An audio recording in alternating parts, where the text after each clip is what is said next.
For Christ's sakes, Jackson, we understand Alabama's the best team in football. I understand, Oh, I but know, can but you can you not let we, Ohio State have their moment? oh, Yes, we are. Alabama. Ohio State is the best team, Jackson. Get it yourself over. Oh my gosh, and we're on air. How unprofessional of us, Jackson. You ruined their moment. That's all right, but that whistle was blown, as you know what that means.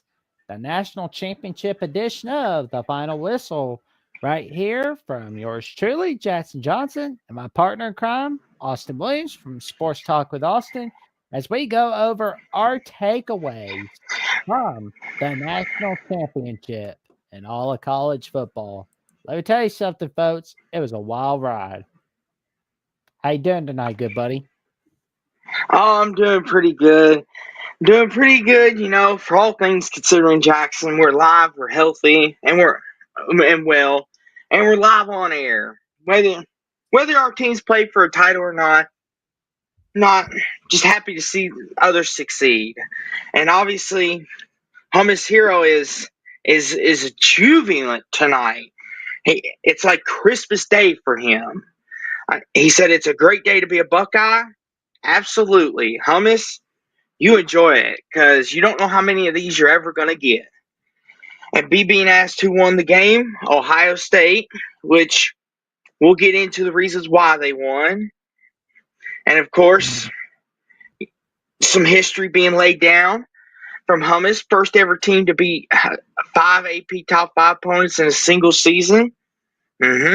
Also, first team ever to have 2,000-yard receivers and 2,000-yard running backs in a single season. Buckeyes making all kinds of history. And you know what? To add to the Ohio State ego, 10 years ago, they won the very first CFP national championship, the very first 14 playoff CFP national title.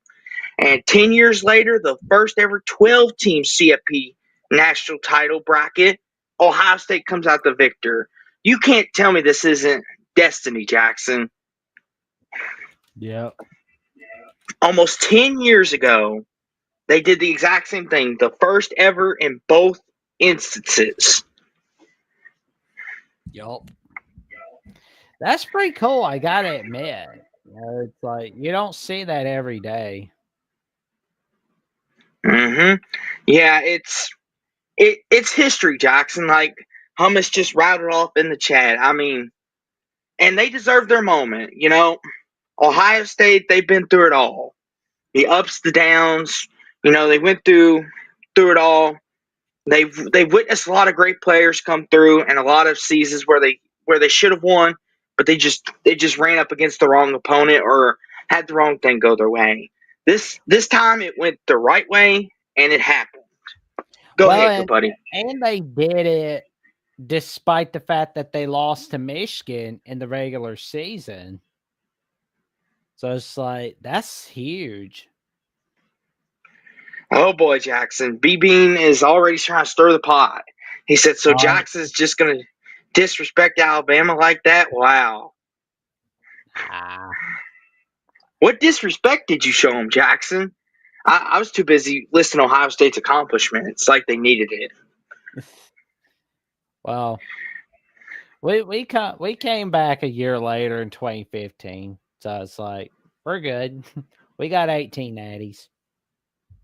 Oh, me saying that about you. Well, it happens, but Nah. Ohio State, they are the undisputed national champions, and I'll say this, Jackson. We'll talk about Ohio State. They deserve their moment, but I want to spotlight Notre Dame for a minute. Okay. We're going to have plenty of time to talk about Ohio State, their accomplishments, and talk about Ryan Day. But let's talk about Notre Dame first. And Jackson, as most people could see, you're rocking the Notre Dame beanie. Obviously, because you're part Irish. You got a little Irish green in you. I'll let you start the Notre Dame side of it off. It's only fitting that you get to start that Well, and their side off. I'll be honest though, gents, that Notre Dame they're sad about losing the Natty, but you can't tell me they're disappointed with how 2024 was. Because, I mean, at the time, week 2, nobody was thinking, oh, Notre Dame's going to play for a national title. I mean, that winning streak of the regular season, that was huge. And, when they defeated Indiana, that was a huge win. A lot of people weren't convinced. They were like, okay, but that's a playoff game, not a major bowl game. You still have to win that major bowl game.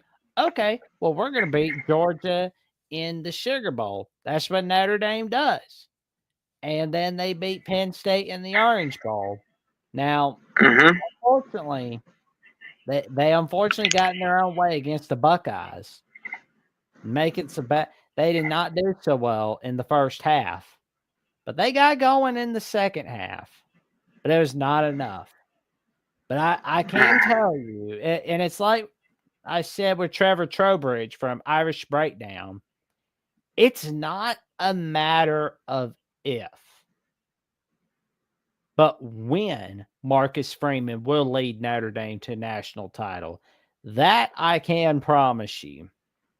Because, I mean, this is the closest I've seen Notre Dame come to a national championship in my lifetime. Because it was like it wasn't anything like the 2012 season where they got beat down in the street by the Alabama Crimson Tide. It wasn't anything like that. That was when Brian Kelly was coaching them. With Marcus Freeman, they're winning the big games in the regular season. And they won the big games in the postseason. Yeah, they lost the Natty, but I mean, the path still counts. I I disagree with you, B Bean, but you must have heard that from Chat GPT because they said the same thing. Mm-hmm. And Hummus Hero also says Notre Dame had a tremendous season and isn't going anywhere as long as Freeman is the coach. Yes. Notre Dame, I think they're going to be a team.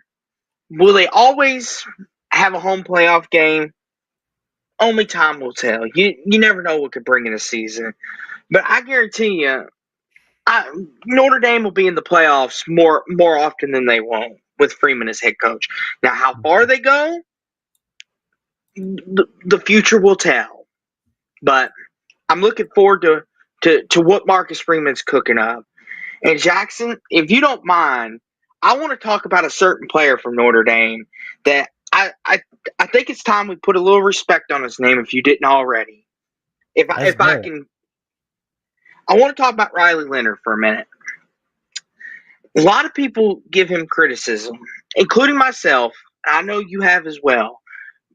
And I'm self-admittedly have to. I give try to be fair to everybody, but we all have our little bias and everything with our teams and stuff. It's just the nature of the beast, as we like to say. But Riley Leonard, that Jackson, he showed a lot of heart last night. He could have easily given up Jackson after getting hit so many times, getting sacked, and just getting pushed around. He could have just called it in after Notre Dame went down 21-7 and then went down after the fake punt failed. He could have just mailed it in and said, it's not our night. But he kept fighting. He kept giving his team a chance to win. And I commend him for that. Whether we want to admit it or not, whether you want to say Riley Leonard's an NFL quarterback or not, that that's up to you. Everyone has their own opinion, but you cannot deny that guy's heart, his guts. The fact that Notre Dame was within a score and still had a chance if they just would have gotten one stop to go down and tie in the biggest moment. I give Riley Leonard a lot of credit for hanging in there. And yeah, was he perfect? No. That's what I admire with him. Is he's tenacious? He's got a lot of guts. He's got a lot of heart, and he hangs in there. And the disrespect for Riley Leonard, I think he silenced a lot of his critics last night. And I think going forward, we're going to look back at Riley Leonard and realize how special he was for Notre Dame. Because does Notre Dame get as far as they do without him? I don't think so. Because he's the heart and soul of that team, in my opinion, of this year's team. He embodies what it means to be a Notre Dame Fighting Irish quarterback. He embodies that team, and he showed it last night. So big Well, respect to Riley Leonard. You got a fan in me. You always have. well, and the fact of the matter is, he had 22 of 31 completed passes, 251 passing yards, 2 passing touchdowns, 40 rushing yards, and 1 rushing touchdown last night. So he had a pretty good night last night. But it wasn't good enough for victory, but it is what it is, I guess. Mm-hmm. And I'll say this too, Jackson. Jaden Grayhouse, he's another guy. I'm going to give him a shout out. Even though Notre Dame lost, he never stopped fighting either. Ohio State, they had trouble covering him, Jackson. Yeah. Once seeing Jaden Grayhouse, that beautiful pass from Ryan Leonard, Jackson. Here's when I realized Notre Dame still had a little hope left. That there was still maybe a possible magic left in them. Is the beautiful corner, I believe it was a fade route to Grayhouse in the end zone that made it 31-21 from Leonard. And that was one of the best balls I've seen him throw all year long. Right on the money. And Grayhouse just goes up, Leonard puts it right in the breadbasket, catches it, it's touchdown. And I'm like, Notre Dame might actually do this. And Hummus, great point, Hummus. Grayhouse is a dude. He showed that the last 2 games he'll be a solid pro. Yeah, I think Grayhouse he would be a good receiver, like you said, Hummus, in the NFL. He kind of reminds me of a Puka Nakua Cooper Cup, where you could put him anywhere and he could go get it. I feel like he's going to make an impact wherever he goes, especially if he's on a team that's ready to win. I feel like he could step into one of those roles and fill it quite well. But Grayhouse, Jackson, if you didn't know who he was before, you learned last night. Dude's a baller, and he's going to be somebody that could be a steal in the draft. Who knows? Maybe the Titans go out and pick him up. Well, I'm just kind of at one day at a time with the Tennessee Titans right now. Hey, you got to have some hope, but Yeah, but I mean, we're everybody's patsy in the AFC. So And Hummus points out, seeing the look in Leonard's eyes after the game made me really feel for the kid. He left it all out there. Yeah, that's the hard part about this. Seeing the opposing team and just how they look afterwards, how they're just broken inside almost. Like, because you don't know how many times you're going to get to this point. We forget, and Jackson, you can attest to this, but I want to point out something to what Shannon Sharp said this morning on First Take. And I know he's a bad source for college, but this was a great point he made. yeah, He said, yeah. he said Nick Saban and Alabama made winning look easy. And I think we forget to realize that sometimes. Nick Saban I think and Alabama. for once, Club Shay Shay has a point. Speak on it, Jackson. Go for it. You're the Bama man. Speak to it. Nick Saban, was always recruiting. He's grinding. Like, the most important factor that I noticed that Nick Saban always did was he didn't dwell on yesterday or what could have been last week or what could have been last year. He always focused on the future. He always focused on today, tomorrow. Like, he celebrated having a great day today, but he had the 24-hour rule. And that was like Mhm. the rule that Alabama always had with Nick Saban. Like you notice that with him, and he seems to use that for all walks of life. And you Mhm. know we see how it's worked out for him. Let me see how it Mhm. worked out for Alabama when they had Nick Saban. You do that, you're good to go. You're really gonna win. Mhm. Because like, and I know where there's like people in the chat on like the Voice of College Football that talked a little bit about how Nick Saban and Urban Meyer made winning national titles look easy to the point where some fan bases had these unrealistic expectations, thinking it was going to be, oh, we're going to get 3 national titles in this decade or 6 national titles in that decade. Yeah, that's not going to happen for everybody. Mhm. Yeah. And Jackson, and when Shannon Sharp said that, it kind of took me back because it was like, because sometimes Jackson, as college football podcasters, or we're not analysts to the extent of what they are, but we do our homework. We do. I think we do a pretty okay job at what we do.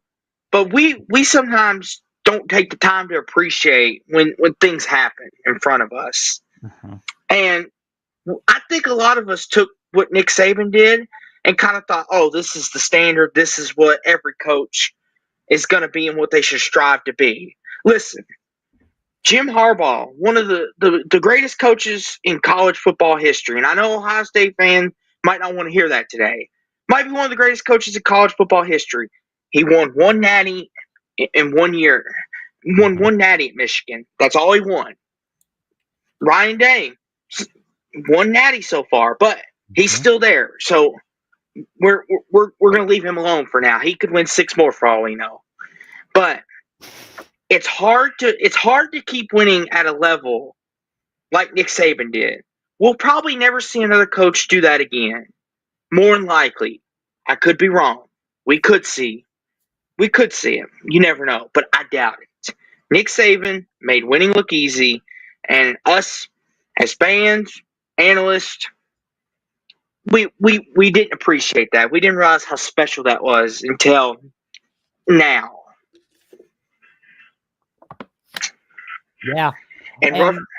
And and Mm-hmm. you know, I know like Ohio State's talked about the fact that where yeah, we lost to Michigan and yeah, we're hearing about it, but so did Alabama. They lost to their main rival, Auburn 2017, but they won it all. And it's possible that you could lose to your main rival and win a natty. And that's a very good point. Because like for and that makes me wonder, does it even matter what you do on rivalry week in this day and age? Like for me, it depends on who you are and it depends on what your record is. Like because, and I know where it's like Dr. Buckeye was talking about whether we're like NFL junior in a way, because like it doesn't seem to matter what you do on rivalry week. Because like Alabama, if they're losing to Auburn and they're 11-0 going in that game, oh well, they're gonna be fine in the playoff race anyhow. I think honestly for me, if you're an SEC team or a Big Ten team, it doesn't matter all that much. But if you're like in the ACC or Big 12, it matters what you do all the season. Like for SEC Big 10, if you're 10-1 going into rivalry week, you're already in the playoffs. If you're unbeaten going into rivalry week, you're in. Jackson, I want to rebuttal you real fast Okay. because this is where I think I think we disagree. Okay. I think rivalries are gonna mean just as more, if not more than they already do. Okay. Because think about this, Jackson. Here's what I'm gonna say. We're gonna use Michigan, Ohio State because they're a great example, right? Michigan now could say they beat the national champions for a whole year, Yep. and you don't think that eats at Ohio State? You don't Oh yeah. think that eats it? That eats at them, knowing that Michigan has that over their head. Even though they just accomplished the single best thing you can in this sport, Ohio State did, not Michigan. Sorry about that. But Michigan holds that win over their head like, hey, on your way to the Natty, we beat you. For 4 So what's straight that make years. us? Exactly. So rivalries still matter, in my opinion. It matters just as much. Because if you're the champion and your rivalry beats you, they could hold over your head that entire year.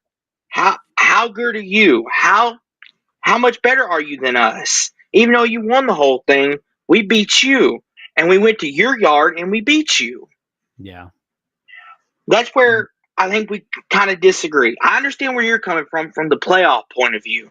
I get it. If Ohio State comes in 10-1 like they did, they should be fine. Unless Mhm. their one loss was to like a Purdue, and then Oh, that's a whole nother discussion. But I get what you mean. Go for it. yeah. Yeah, because like, don't get me wrong, it does matter what you do on rivalry week, because like you said, your rival's gonna hold it over your head for a full year, or like the rest of your life in some cases. But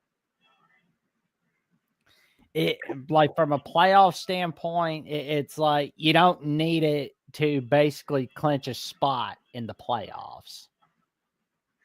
It's more for your pride and your ego of the rivalry. And in some cases, some rivalries, like you said, it if you're the ACC, yes, rivalry week could mean not only are you playing for ego and pride, but you could be playing for a playoff spot. Now, Michigan, Ohio State, most years will pretty much be 9-10 wins, and they'll be playing for playoffs. Playoffs already either be in their future, or they've already locked up the Big Ten, and they're going to play each other again. Well, Probably most years. well, and I'll be honest with you. I'll be frank with you, and I'll be frank with the chat. In 2017, you remember how Auburn beat Alabama, and how like Mm-hmm. Alabama was basically hoping for the Buckeyes to beat Wisconsin? You know what I was hoping Mm-hmm. for on that day? I wanted Auburn to win the SEC title game and beat Georgia for a second straight time. So this way, we would have a shot at an Alabama Auburn national title if that were to occur at that time. I wanted to see it so bad.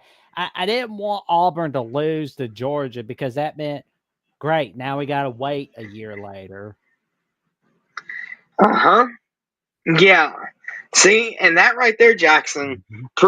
proves a little bit that your pride and ego, You- even though There you you still go. won the whole thing, There you go. your pride and ego is still a little hurt because you couldn't. You got the checkmate over me, man. Oh boy. And B Bean says Austin. Ohio State won the Natty in 2014. Did they beat Michigan? You in history do not remember or care. LOL. No.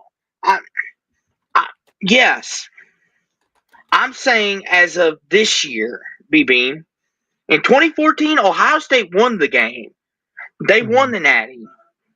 That's what I mean. If you win the game and win the Natty, then yes. But as for this year, Michigan holds that over their head for this next year. That's Mhm. going to be a cloud over Ohio State. When they look back at this season, they're going to look back and say, man, if we had not blown it to Michigan in Columbus, what could have been?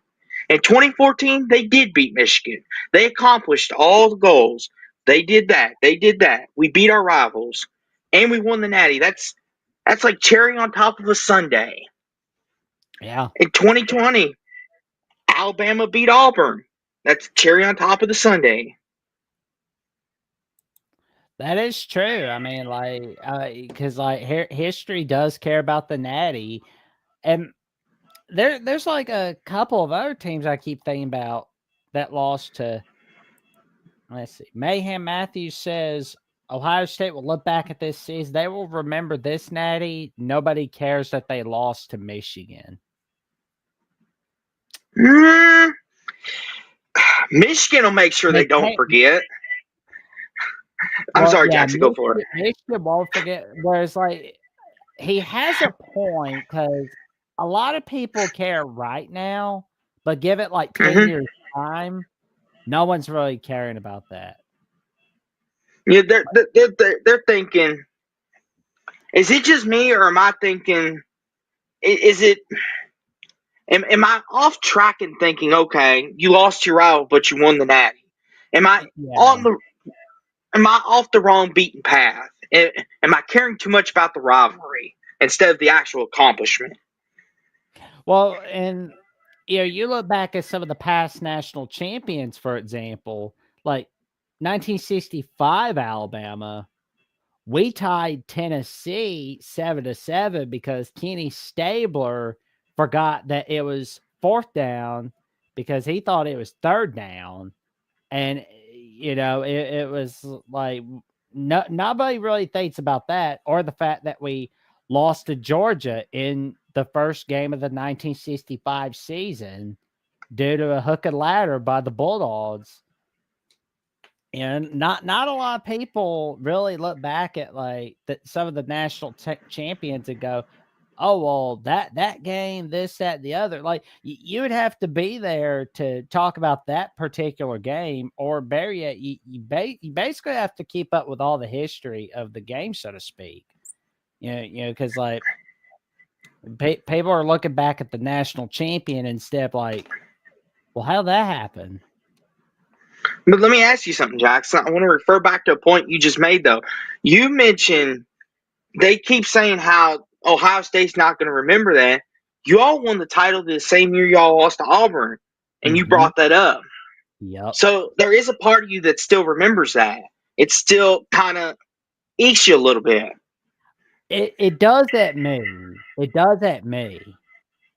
But I don't think like a lot of I don't think like other Bama fans are sitting there going, "Oh well, we didn't get revenge at Auburn." Like they're not like me. Like not everybody's like me, where it's like, "Oh well, this loss is eating at me." The greater Bama nation. So Mhm. the greater fan base is like, we want a natty. Screw you, Auburn. You could have your victory parade. Yeah, because I I think got you. that's what Okay, it is. And I got you. yeah, well, we got a roll tide from Clint Moses. Go Beavers, Clint Moses. Go But Beavers. but back off the beaten path. We went off the beaten path. Uh-huh. Notre Dame. We were talking about Notre Dame. I'll say this, Jackson. Like you said, they had an incredible year. Nothing to be ashamed of. Nothing to hold their head out. They won the Sugar Bowl. They won the Orange Bowl. Two great accomplishments in 1 year. I like what Mayhem Matthews got to say on this. He said Georgia fans don't care that Ole Miss beat Georgia. We won the SEC, made the playoffs while Ole Miss was sitting on the couch eating cheesy puffs. That's a good one. Like Oh my goodness. you sold your soul for a Georgia win, but you couldn't beat Kentucky. You couldn't beat a 4-8 Kentucky team. Like, oh my god. You know what, Jackson? That says it all.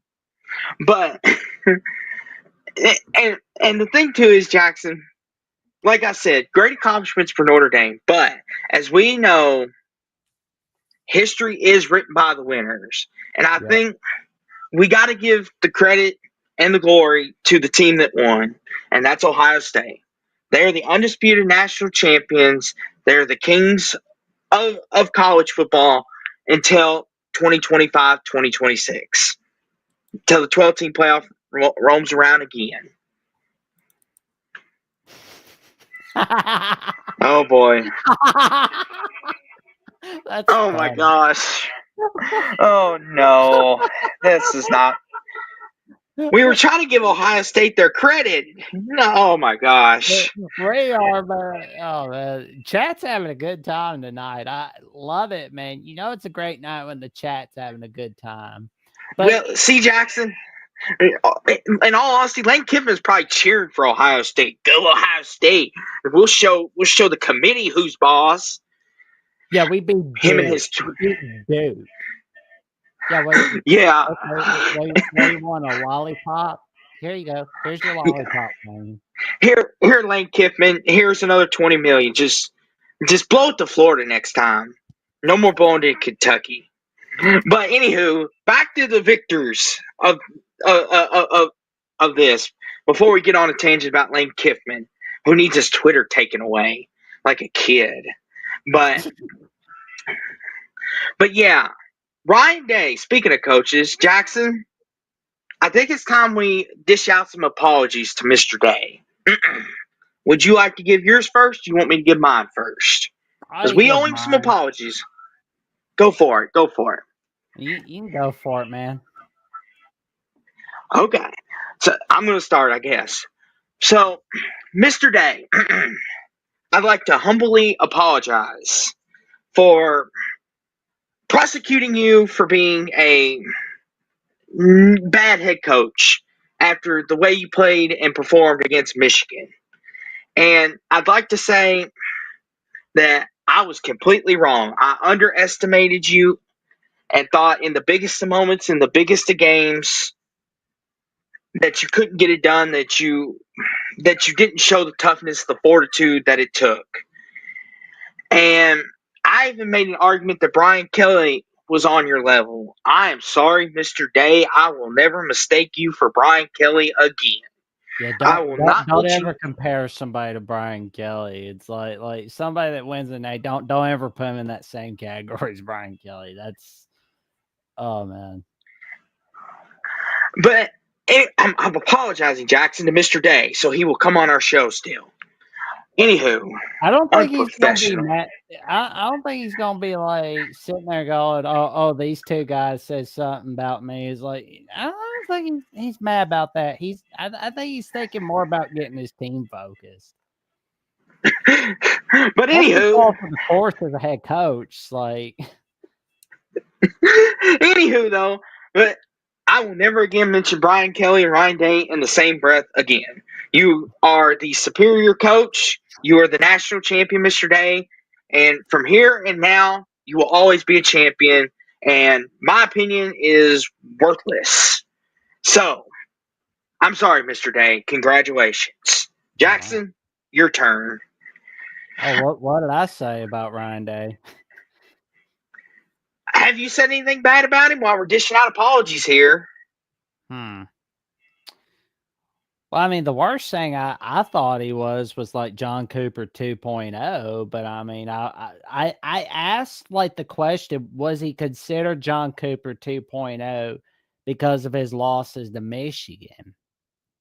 I could say though, with the playoff path that Ohio State has made, that label, like nobody's gonna compare him to John Cooper. That's a good thing. Like, if you're being compared to John Cooper, that's a bad thing. It's like I don't think he ever has to worry about that. He's got the Buckeyes their 9th national title in school history. Before we continue, Mayhem Matthews said, I was told in 2022 that Georgia's natty didn't count because it didn't go through Bama. Ohio State beat every team in top 8 except Georgia. Can I say it's a paper title because it did go through Georgia? I kid, to be honest. LOL. Well, no, I don't think so. I mean, win's a win. What? That's what I think. I mean, Because I want to elaborate on that a little more, Jackson. That's the thing that bugs me about this 12-team playoff.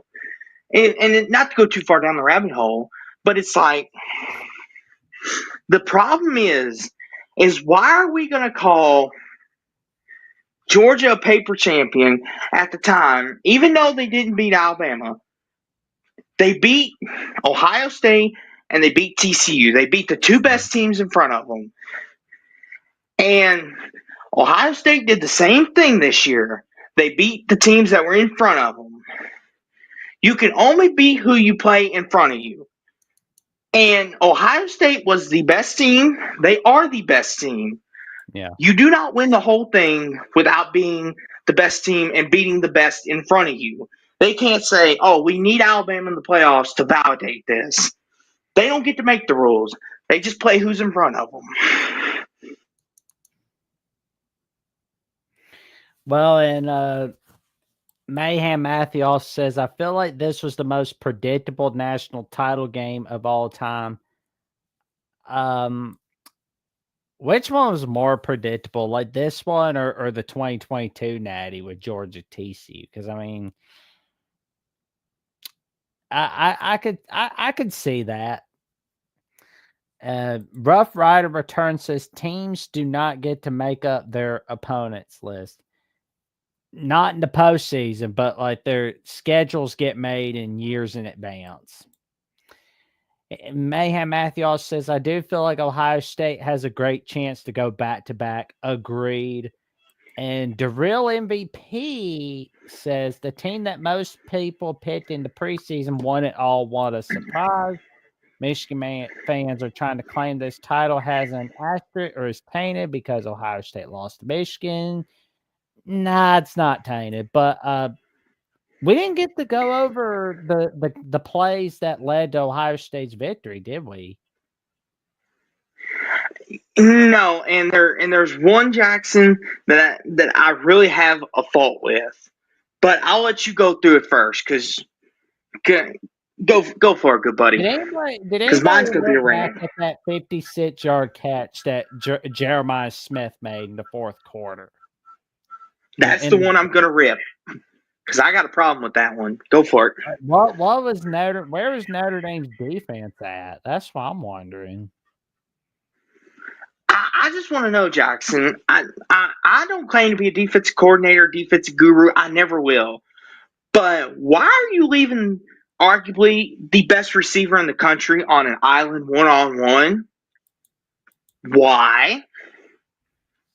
That's bad. Why are you not playing double? And I get Notre Dame brought an all-out blitz. They were trying to heat Will Howard up because he had been slicing them up down the field. But when you know the ball's going to Jeremiah Smith, why is it just one-on-one, letting him go one-on-one on the route and create that space? Anybody else could beat you there, but Jeremiah Smith should not be the one that beats you there.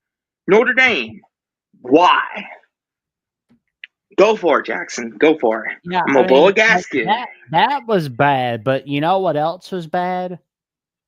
The field goal attempt on 4th and goal at the Ohio State 9 with 9 minutes left in the game. I mean, I understand it, and it would have made it like 31-18, but still, I think they should have taken a gamble, gone for a touchdown.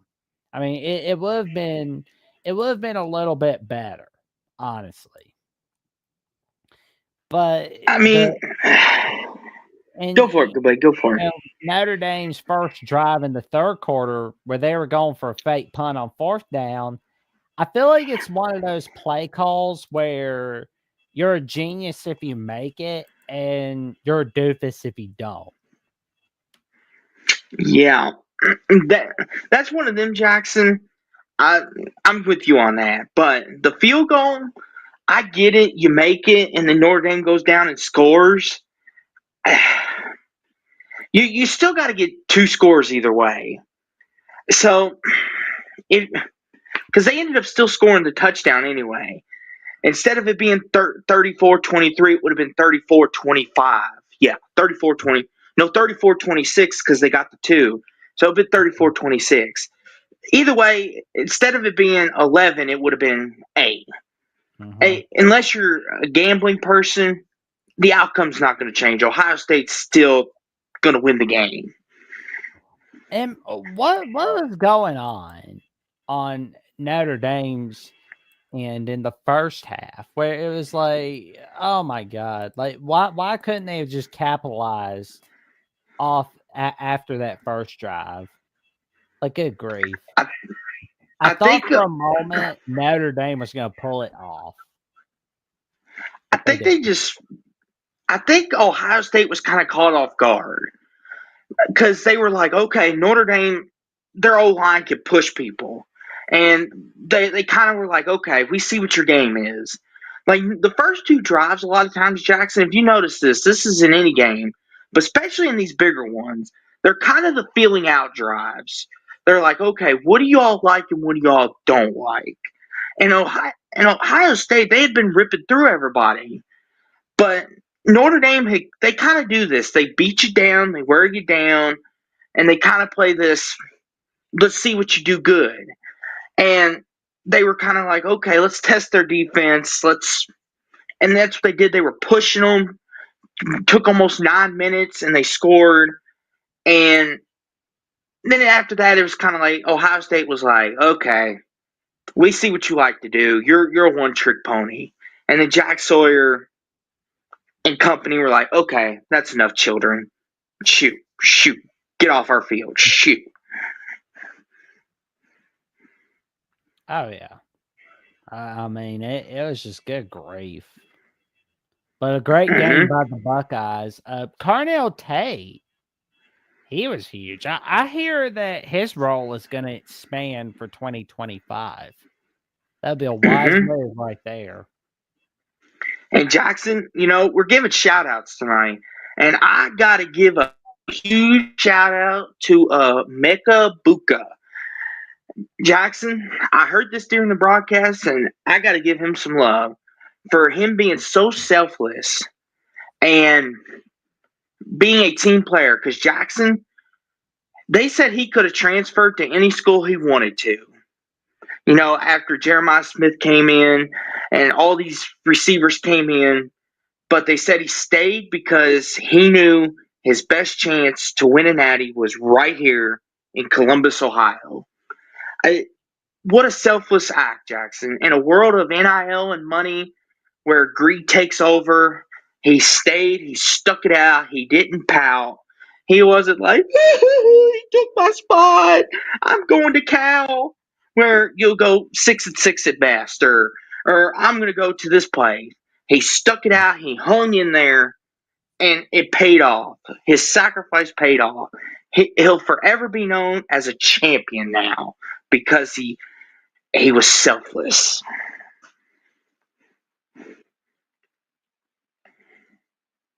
There we go. Mm-hmm. It was a great night for the Buckeyes. Their third national title in the 21st century. Their ninth Now, national title in school history. okay, so I was about to ask, is it 7 or 9? Which is it? I've heard It's, two different.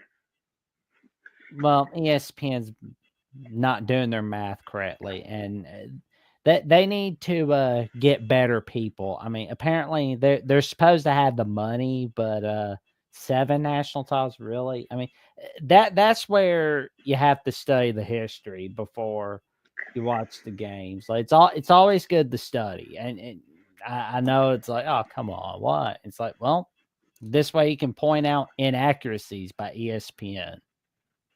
Mm-hmm. But Jackson, there's one more player we need to give a shout out to, Will Howard. Yes. Jackson, all the criticism he's received, all the negativity he's received, what an incredible story he has become. I know, right?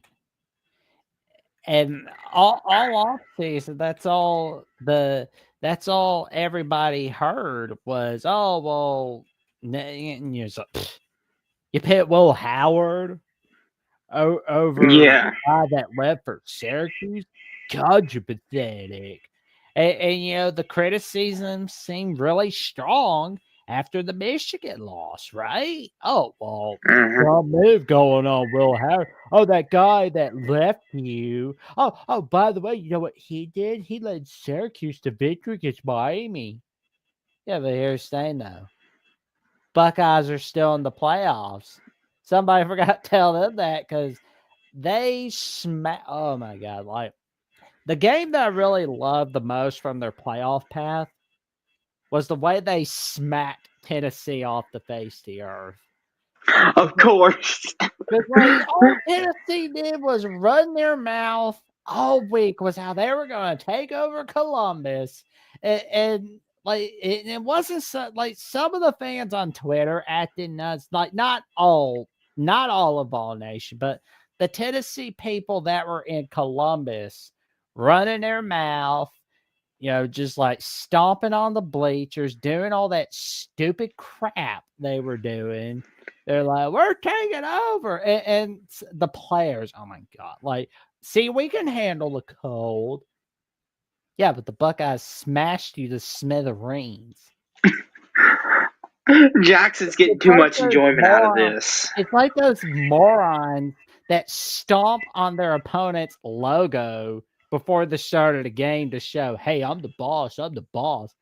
Yeah, well, they're gonna smack you for that on double digits. Jackson, you sound like an ex-boyfriend that's watching your ex-girlfriend just get walked over, and you're just like enjoying this. You're like, you I'm cheating loving it. tramp. I'm loving it. I am loving it. Like that was my favorite game of Ohio State's playoff pass. Oh my gosh. Jackson's dislike for Tennessee will never not be funny. Oh my goodness. You just wait though, Jackson. You just wait, because what we're going to talk about here in a minute, I'm sure Tennessee's going to be up in that conversation here in a minute. I'm sure what we're about ready to talk about here in just a second, because as you know, Jackson, Tennessee, they're going to win the SEC. That's just how it works. Yeah. LSU and Tennessee, they always win the preseason Tennessee the national title and Well, stuff. actually, I can understand like Tennessee being in the top 15 or top 10, but anybody Mhm. putting LSU in the top 10, what are you smoking? Did somebody like put something in your drink or something? Like Oh LSU, Lord. like Brian Kelly can't do anything. Oh, he left Notre Dame. See, that's my other point. Oh, he left Notre Dame to have an easier shot at a national championship. Yeah, but he's not winning any freaking playoff games at LSU. Yeah, he can win his little ReliaQuest Bowl. He can win his little easy peasy bowl games. He can't get to a New Year's Six Bowl, let alone win it. Oh, he beat Baylor. He beat Baylor. They're acting like as if Robert Griffin III opted out of retirement and found a little loophole and lodged back into Baylor. That's how LSU's act. Oh, we beat Baylor. Shut up. Shut up. Okay, so we went from praising Ohio State to now Jackson just dunking all over Tennessee. And Brian And Kelly. I will never stop dunking on Brian Kelly.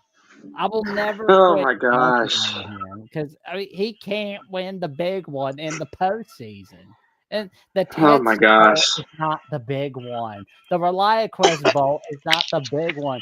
The Citrus Bowl, where Purdue's whole team opted out and cooked their chicken, is not a big game.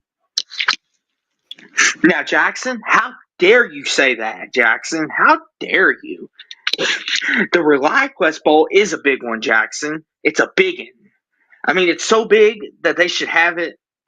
It should be a national holiday for us to watch it. Homer says his nephew was at the Tennessee game. He said the Vols were loud and aggressive before the game and then quiet as church in the first quarter.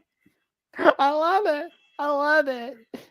Mm-hmm. Mm-hmm. Well,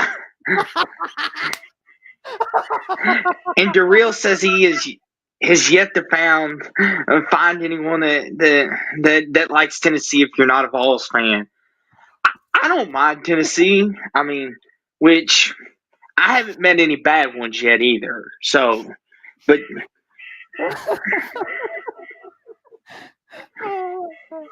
I am enjoying this so much. I am enjoying Tennessee getting well, run off, getting run out of town, getting that Matt Dillon backhand slap that they got from Ohio State. well, Jackson, you know, before we put the call in link in, Lincoln, and let the people come talk, because I'm sure there's going to be some interesting things our viewers going to have to say. Let's stir some more of this soup up, because Jackson, this is a tradition. It always happens. The way too early top 25. Would you like to talk about it? Absolutely, by Mark Schlabach at ESPN. Well, surprise, surprise, the Buckeyes are number one. Well, I mean, to be fair, they got a No lot of disagreement. agreed. I mean, our buddy Caleb Downs from Bama. Johnny and I talked a little bit about him leaving Alabama, talking about how he really didn't want to leave Alabama. But I mean, you can find now in Alabama Voice College Football. But he is a humongous impact player for the Buckeyes, and I gotta No. tell you, he is doing Mm-hmm. so fantastic, and I cannot wait to see more magic that Jeremiah Smith is bringing, and the magic that Carnell Tate's bringing. Mm-hmm. There's one game I No, can't wait to, and that's Ohio State Texas in Week 1, the revenge yeah, game from the Longhorns. I'll say this, Jackson. Ohio State, they're the undisputed number one. They're the champs until proven otherwise. Well, what do you know, Jackson? Number two is the team you just brought up, There you go. There the we go. Texas The Longhorns. Longhorns. No disagreements. I mean, a lot of people are hyped on Arch Manning. We'll see what he brings for next year. Oh yeah. Oh boy, I see number three, Jackson. This is going to ruffle some feathers. That's all right. Number three is Penn State. Oh boy. Well, I mean, Any thoughts on that, Jackson? A controversial I number hate their three. non-con schedule. I hate their 2025 non-con schedule. It's just cream puffs. Like, they don't even have the courtesy to put Pittsburgh on their schedule. I want Penn State Pittsburgh to be annual. I don't want to hear, well, we don't want to, we don't benefit. I want it now. I want Penn State Pittsburgh back on that schedule now. Jackson. You could scold them in the offseason, good buddy. Scold them in the offseason. Chill. It's okay. Pittsburgh and Penn State will be back. We will scold them in the offseason. But right now, we got bigger fish to fry. There we go. Calm down.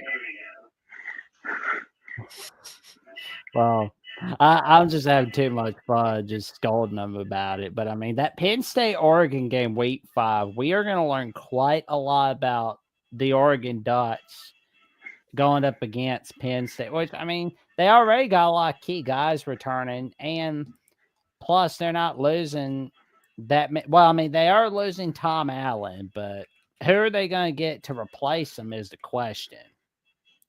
And if Drew Aller comes back, that'll be something to watch out for too. Well, but Warren's coming back. But okay, so he is coming back. So they'll have Allen, Warren back. They'll have their running back monsters back in Singleton and Allen. Yeah. Penn State. Yep. Now that I think about it, Darrell's also got a good point. They've got a real good argument to be number one. Real good. Because that might be one of the best offenses in the country. Agreed. But can they win the big one in the regular season? That is going to be the big question. Can they beat Oregon? Can they beat Ohio State? Well, they're going to have their chances. Well, they'll have their chances, Jackson. They'll have their chances. Yep. That will be the humongous question. Can they get it done? But I'm just gonna give them a lot of crap for their non-con schedule, for basically for the whole off season.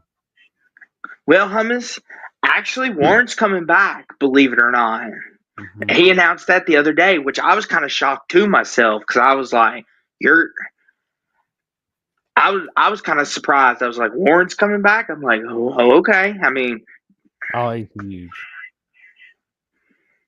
Yeah, and it mentions Warren. Yeah, Warren might be a top 10 pick, like you said, Hummus, when he enters next year's draft. He could go top 5 depending on who all enters next year. Agreed.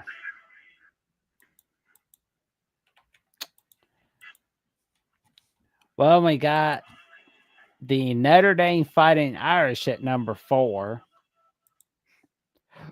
How you feel about that? I mean, they were the national champion runner ups. I'm glad to see they're giving them a little respect. I'm going to be curious to see how they replace Riley Leonard. Jack Kaiser on the defense, he's gone. Notre Dame's going to have to find some replacement pieces for those guys who are the cogs in this year's team. Benjamin Morrison, I think he's a junior this year. I think if he comes back, that's definitely gonna booster their chances next year. But if he's gone, their defense is really gonna have to put the pieces together. Oh yeah. Well, the schedule's a little bit tougher, and they're Mm-hmm. still kind of figuring out what the plans are for Notre Dame Stanford. Because I mean, they are going to have Notre Dame Stanford come back, of course. But I mean, it's like I don't care about Mm-hmm. Notre Dame Stanford, but oh well. Mm-hmm. And to Hummus's point, real quick, I'm thinking Hummus, he probably thinks that the national title window at Penn State's probably open. So he's probably thinking, okay, let's run it back. Back since everyone else came back, he was like, let's run it back. Let's see what we can do. Well, Natty Lions aren't going to win the big one. That's just not happening. With Jackson, it's not whether we think they will; it's whether the players think they can or not. Wow. Oh my gosh! But go for it, buddy. Go for They it. got. I mean, it's like they had a cream puff. They had it pretty easy with SMU and Boise State, and their luck ran out against Notre Dame. I feel No, like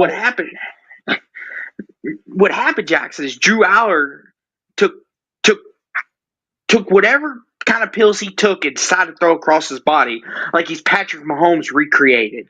My apologies, Jackson. Go for it. well, Drew Aller's never gonna win the big one, unfortunately. He's like Kirk Cousins all over again. Oh, don't put that on him, Jackson. No, don't do that to the poor fella. Well, if he doesn't like it, he needs to win the big one. But anywho, Jackson, who's next? The Bulldogs. Which, Georgia? Eh. of course, easy cream puff non-con schedule, but they do have Georgia Tech, so I like that. Mm-hmm. And they got a shot at revenge against Ole Miss on October 18th. That Tennessee game, I'm interested to see what's going to happen. I am curious.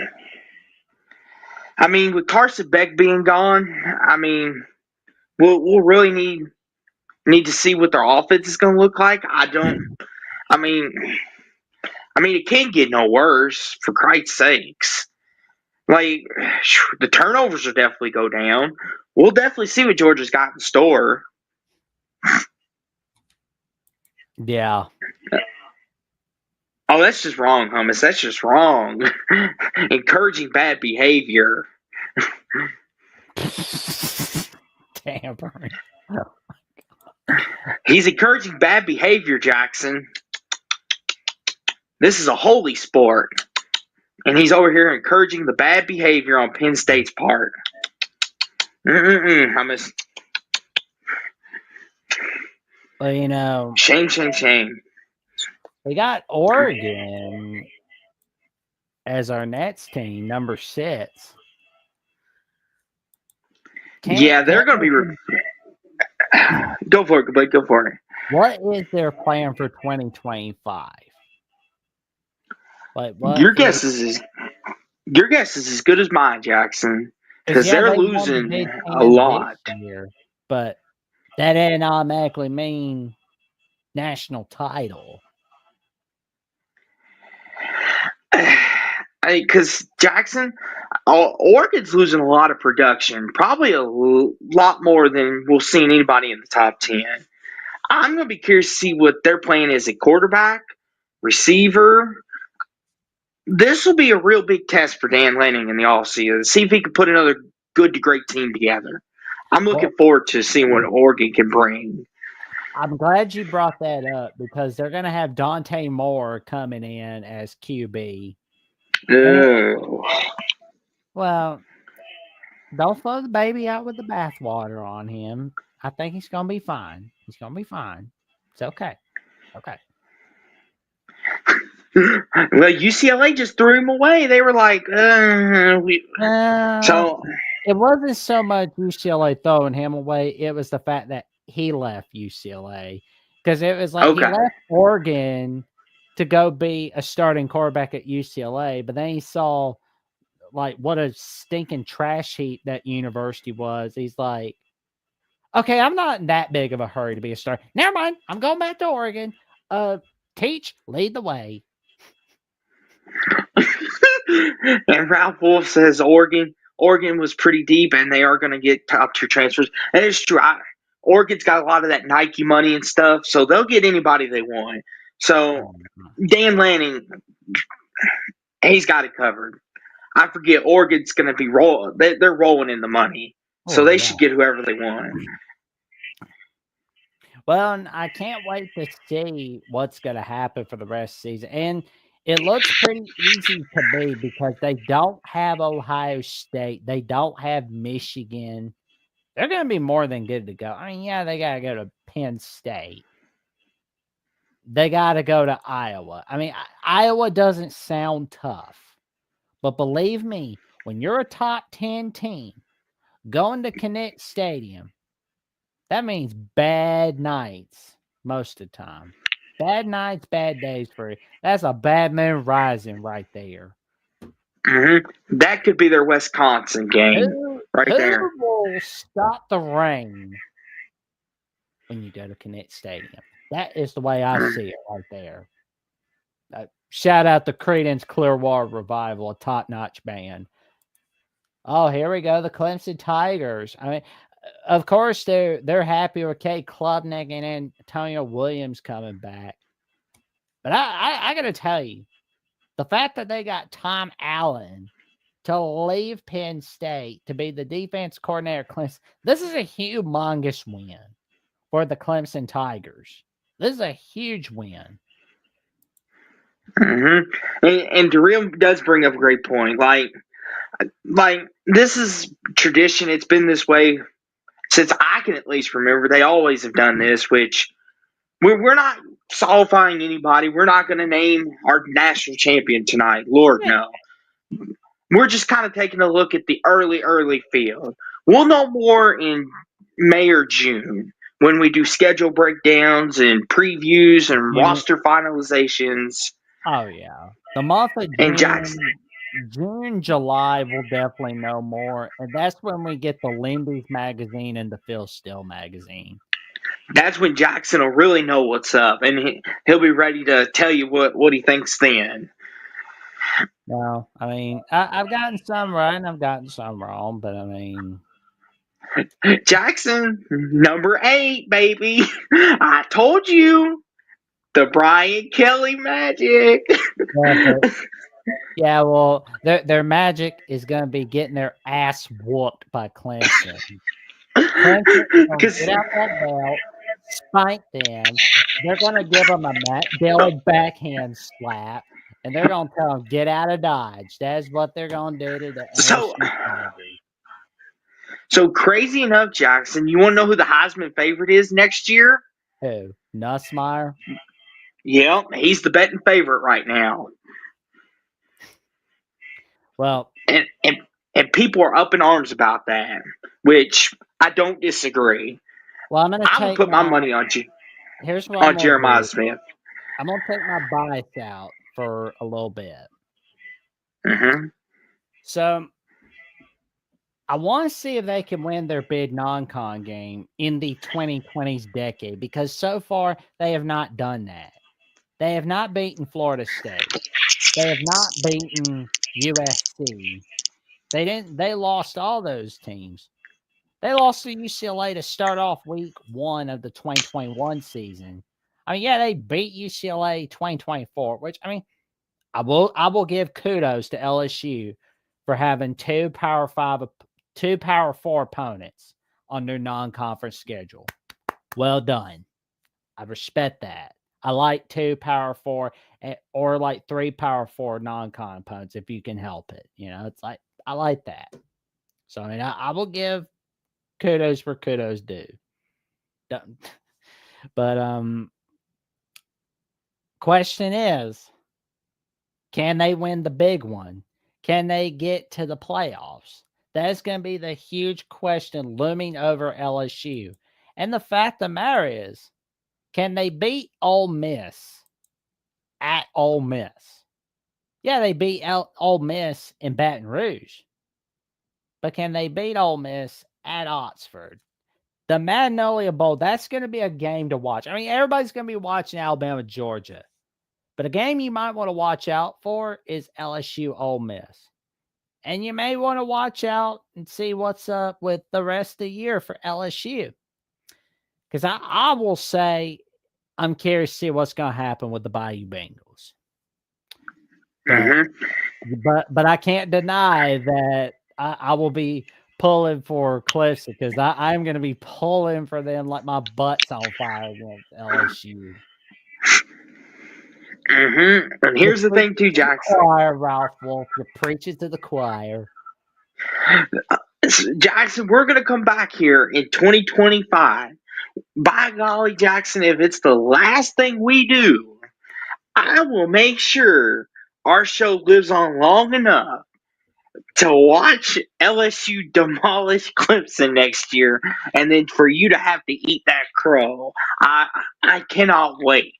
We'll definitely have to wait and see, but I don't think LSU's demolishing Clemson.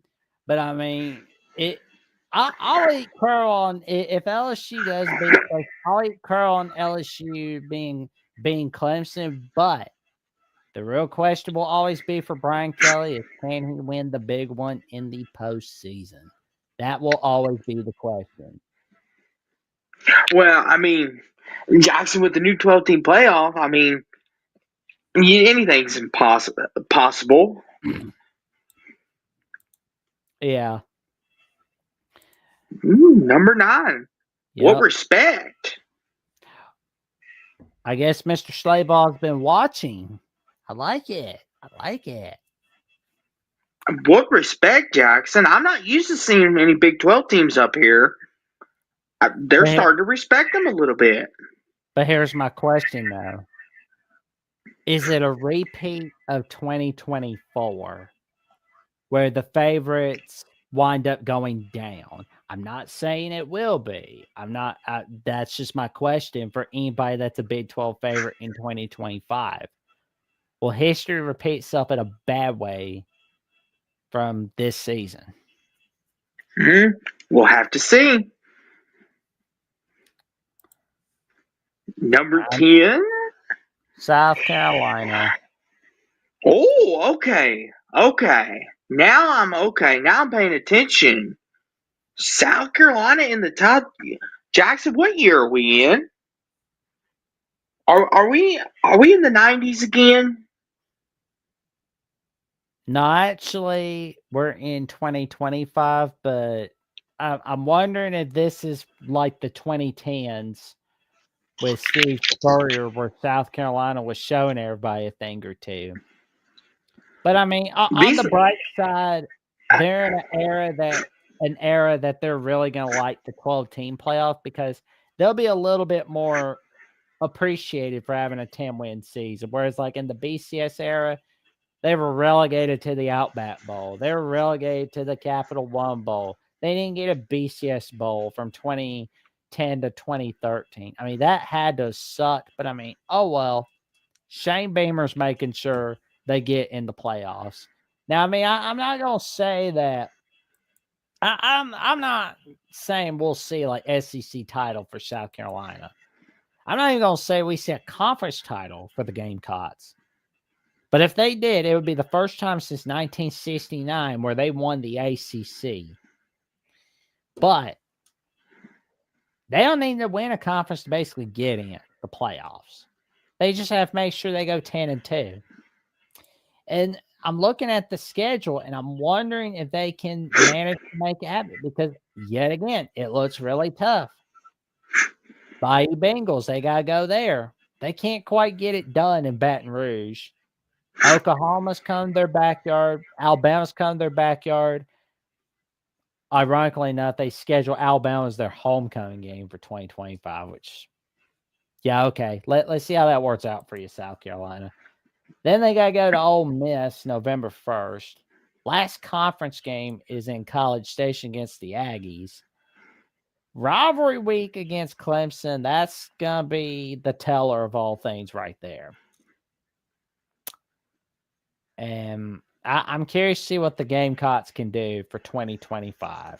I like what we saw from Lenora Sanders and friends. I'm hoping they're not taking that loss to Illinois too hard, but I mean, oh well, it is what it is. The Cyclones, all right. Iowa State. Can they win the Big 12? That'll be the question. Can they get their first conference title since 1912? I mean, we'll have to see. Oh, yeah. And we're going to see a lot of what Iowa State can do in week 0 against Kansas State in Ireland. So it's That like, we will. It kind of feels like a Braveheart version of Farmageddon. We're basically, who knows, maybe we'll see Mel Gibson there. I don't know. Oh, boy. But the last time Iowa State was expected to have a really good season, such as this, it was in 2021. Unfortunately, they went to the Cheez-It Bowl. That was a disappointing season right there. Are we seeing that again for 2025? Or are we seeing something a little different from the Cyclones? I want to see some good things for them. I hope so for their sake. They need something good. Oh. Your Crimson Tide. We need to At number do 12. We need to make sure we're protecting our QB. We need to really make sure we protect our quarterback. We need to make sure we got a damn good running game. Because we don't, we will not have a good season in 2025. We will have a repeat of 2024 if we don't have a good running game and if we don't have a good offensive line. But as this article says, we will have a good receiving game from Ryan Williams and Jeremy Bernard. The Fighting Illini. Okay. I want to see what magic they can do in 2025. I mean, I want to see what they can do. But the conference opener will be at Indiana. That's going to be a huge teller of where things will go for Illinois. And I'm sure we'll get to Indiana just a little bit. Arizona State, the defending Big 12 champions. They got to make a huge replace Cam Scabo. That is a humongous loss. I can't wait to see who replaces them. Yeah, they'll definitely be taking a step back next year, I think. How big of a step back? I don't know. Just depends on how the wacky Big 12 plays out.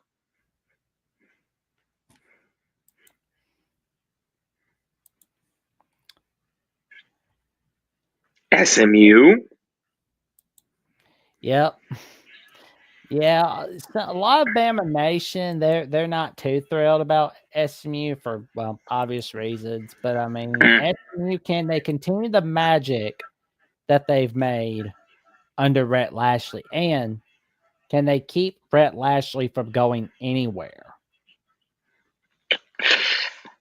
We'll have to see. You know, it's a good thing Kevin Jennings is coming back. Kansas State. Oh, there we Okay. go. I want to see what they can do in week 0 against Iowa State. That's going to be the teller of where things are heading for the Wildcats. Yeah, they're going to be an interesting team to figure out too in the crowded Big 12. Avery Yep. Johnson, can he take the next step forward? Yep.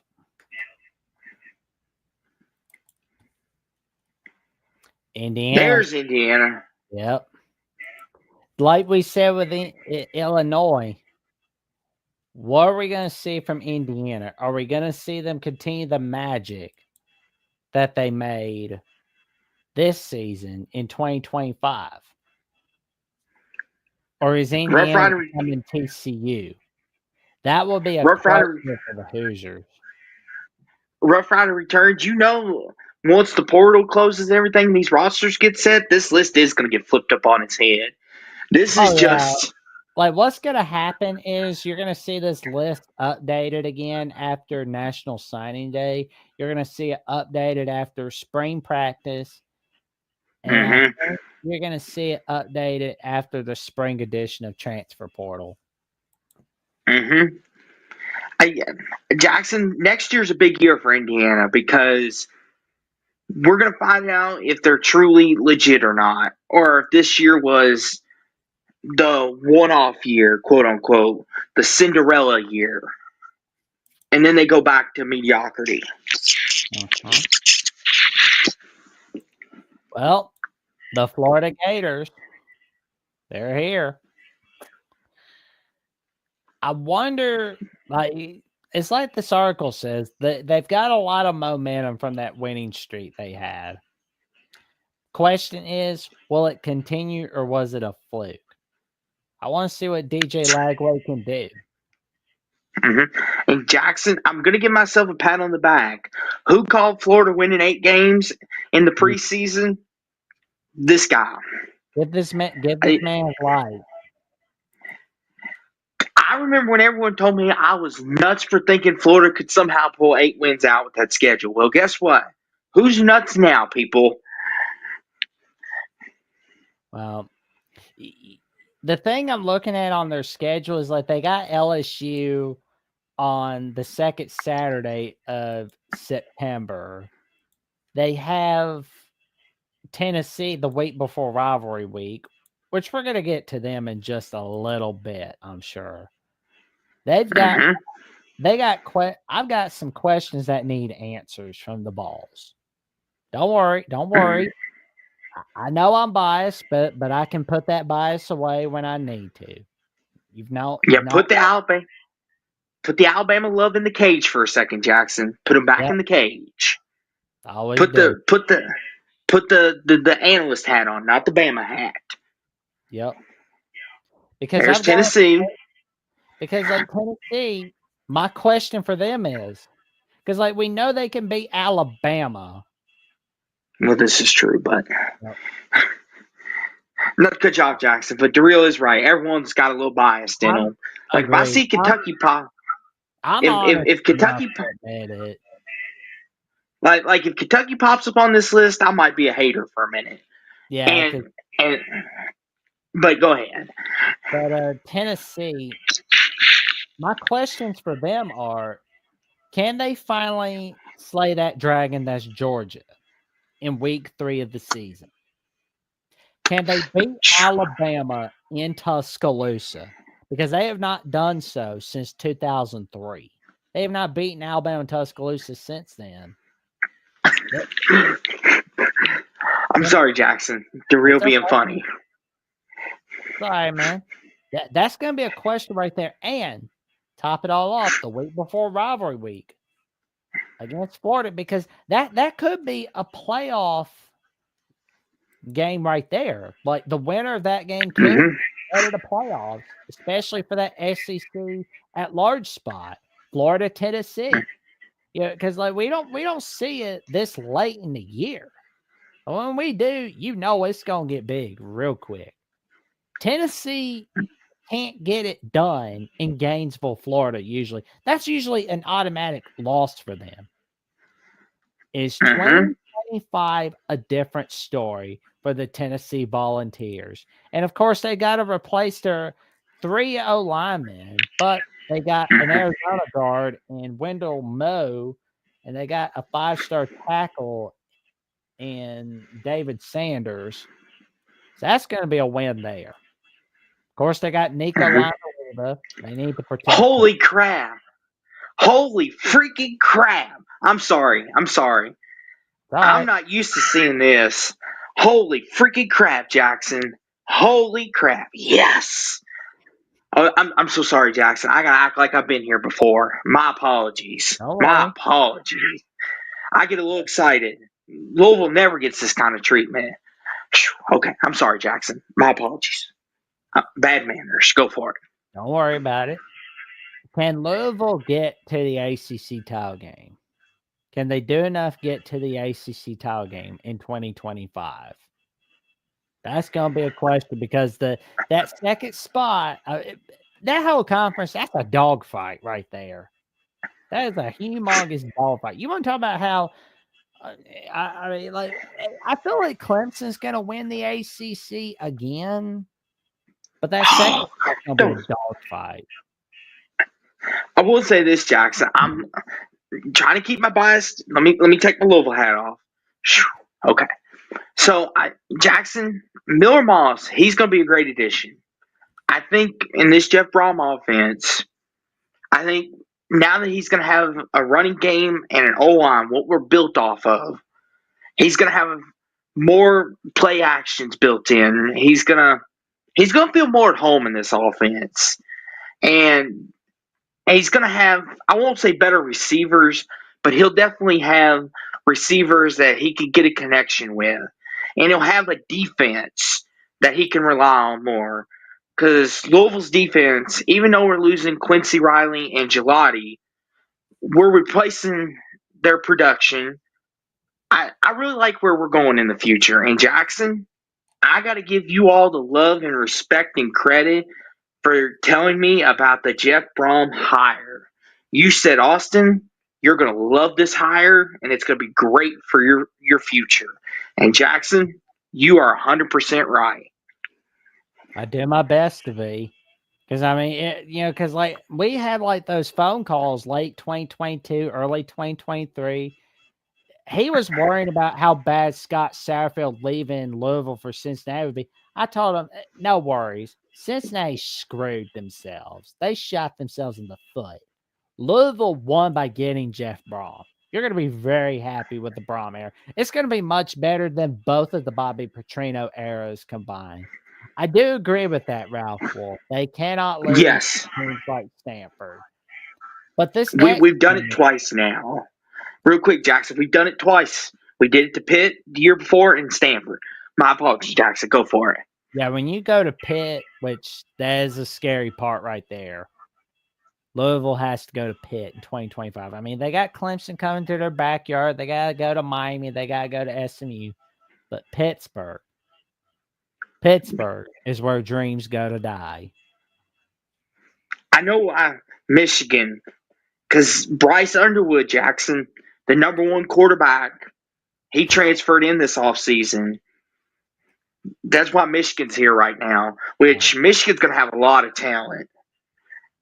Have you seen their recruiting class, Jackson? oh, it's They're getting it nuts. done in Like, the offs. yeah, I mean, I'm watching a lot of TJ Ronan and John D'Animo. They are excited about the additions to the Michigan roster. It is exciting to see what Michigan's going to do in 2024 and beyond. And they've got in 2025. It should be pretty easy. I mean, although week 4 against Nebraska, that's going to be we're gonna see what happens there. Can they continue the Mhm. Ohio State winning streak? That's gonna be the question there, or does it end? I think Mhm. Michigan is gonna play their way into the top 12. They look like that, but I mean, again, that's way too early.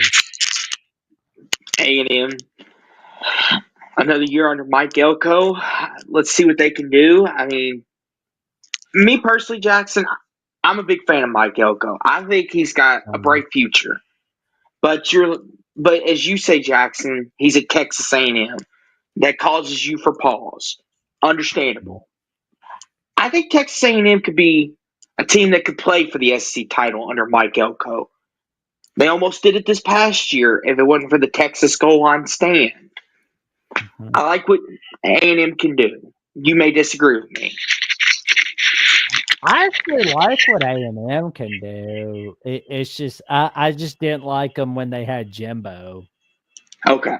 The Jimbo stench. Well, it was like when in 2022 when their players were caught smoking dope before they were playing South Carolina. Like they're more Yeah. worried about getting high than they were about the game. Which I mean, if you need it for nerves, okay. But if you're doing it constantly, every time you're nervous, or if you need a smoke, or if you need a drink constantly, that's not good. You can't do that before a big game. You can't do that. Like, 'cause if Coach True. Saban saw that, he'd have run him off the field. But Mike Elko is not having any of that. Hmm. And I hate the way that 2024 ended, but I mean, they still got some of that Jimbo Fisher stench in them. But luckily, that should get washed out. It get nipped in the bud. Hmm. Miami. Miami. It's all about the U, I guess. Carson Bet don't tip. He It'll be looks like interesting. Steve Buscemi from Reservoir Dogs. He thinks he's Mr. Paint, but in all seriousness, though, I am curious to see what he's going to bring to Miami for 2025. Yeah. Yeah. And Miami, and they're going to be another team in the ACC. It's right now the ACC, Jackson. They're a cluster muck at the top. You've got Louisville, Miami, SMU, Clemson. I don't know how fraudulent you could say Pitt, and then you've got like Pitt, you've got Duke, you've got these other teams under there that are kind of sneaking around, or maybe not so. But Miami 23, I think that's fair for now. But once the second round of these rankings come out, they may not be ranked at all. I Who hope. knows? I hope in week one Notre Dame just dumps holy water on them. I really hope they do. What they do to you, Jackson?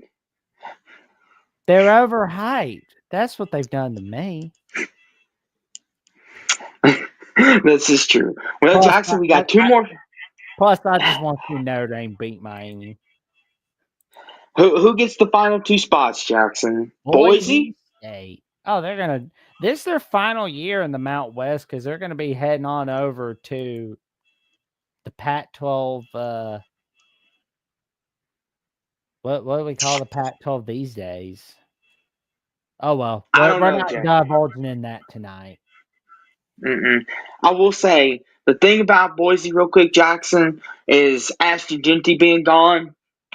I don't foresee Boise being prolonged too long. They might take a huge step down next year. It might get ugly. Well, I can't wait to see what Boise State Notre Dame brings in October. That's gonna be a great one. And the last And it, one, we have a winner, Ole Miss. yeah, I Yeah. uh, Jackson Dart's going to be gone, so we'll see what Lane Kiffman's got up his sleeve at quarterback. I'm Who going to be curious to see. who cares? They have a cream puff non-con schedule. They canceled Oh, USC. They canceled that USC home and home. I mean, they robbed and, us and, of the storylines of Lane Kiffin returning to LA. They robbed us of those storylines. now, Jackson, you better be careful what you Oh, say about Ole Miss because we have a caller, and this caller right here may take exception to you talking bad about beloved Ole Miss. That's all They right. are a team that should have been in the playoffs. How you doing tonight, Darrell?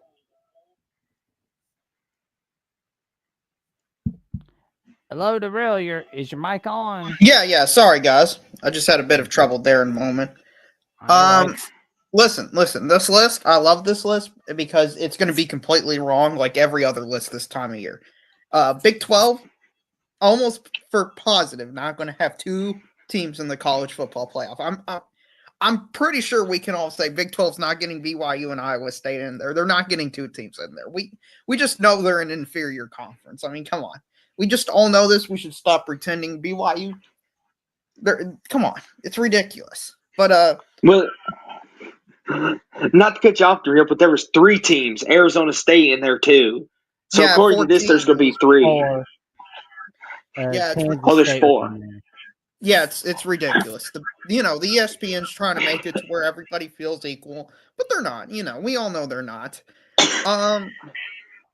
Austin, I got to ask you, Jim Phillips, the commissioner of the ACC, is thinking about having playoffs inside of playoffs. It's like an Inception type thing where the ACC is going to have 1-4, 2 play 3, and then the winner of that game winner of that game plays for the conference championship, or you have 1 get a bye and then 2 play 3, and then the winner of that 2-3 game plays the 1 for the conference championship. What's your thoughts on that? Since you are a fan of a team. So I'll say this, Darrell. I kind of like that idea in a way because it kind of reminds me of the NBA play-in. And I don't think it's necessarily a bad thing. I mean, it's more games on the player, and you're less likely to be healthy going in to the postseason because obviously the ACC champ, by the way the format is going to be in the 12-team bracket no matter what. We just don't know where they'll be seated at most years. We don't know if they'll have the bye or if another G5 team or G4 sneaks in and gets one of the buys, or a Big 12 team comes in and sneaks one of the buys. But I like it. I think it could be a good idea. Just for me, Darrell, it's the players' health and safety. If the players are up for it, as fans, we should be up for it as well. I get that, but what I'm afraid is gonna happen is you're gonna have this cluster at 5-3, 6-2. Like there would have been a 4-way tie last year for 4th place between Louisville, Syracuse, Georgia Tech, and Duke. I don't know how they're gonna solve that. I would assume Louisville would get the tiebreaker because they, based off strength of schedule, because they lost to the teams in front of them for the most part in Miami and SMU. So I would assume based on strength of schedule, it would have been Louisville. But to me, you're just devaluing also the regular season because you could lose 2 conference games and 2 non-conference games and still have a very plausible path to get to the playoff. Like, look at Clemson this year. They lose to South Carolina, Georgia. And then they lose to Louisville and they lose to somebody else, Syracuse. Let's say they played Syracuse and they lost to the 8-4 and they still can make the playoffs. I mean, come on. At what point is just this regular season devalued towards basically like the NFL light?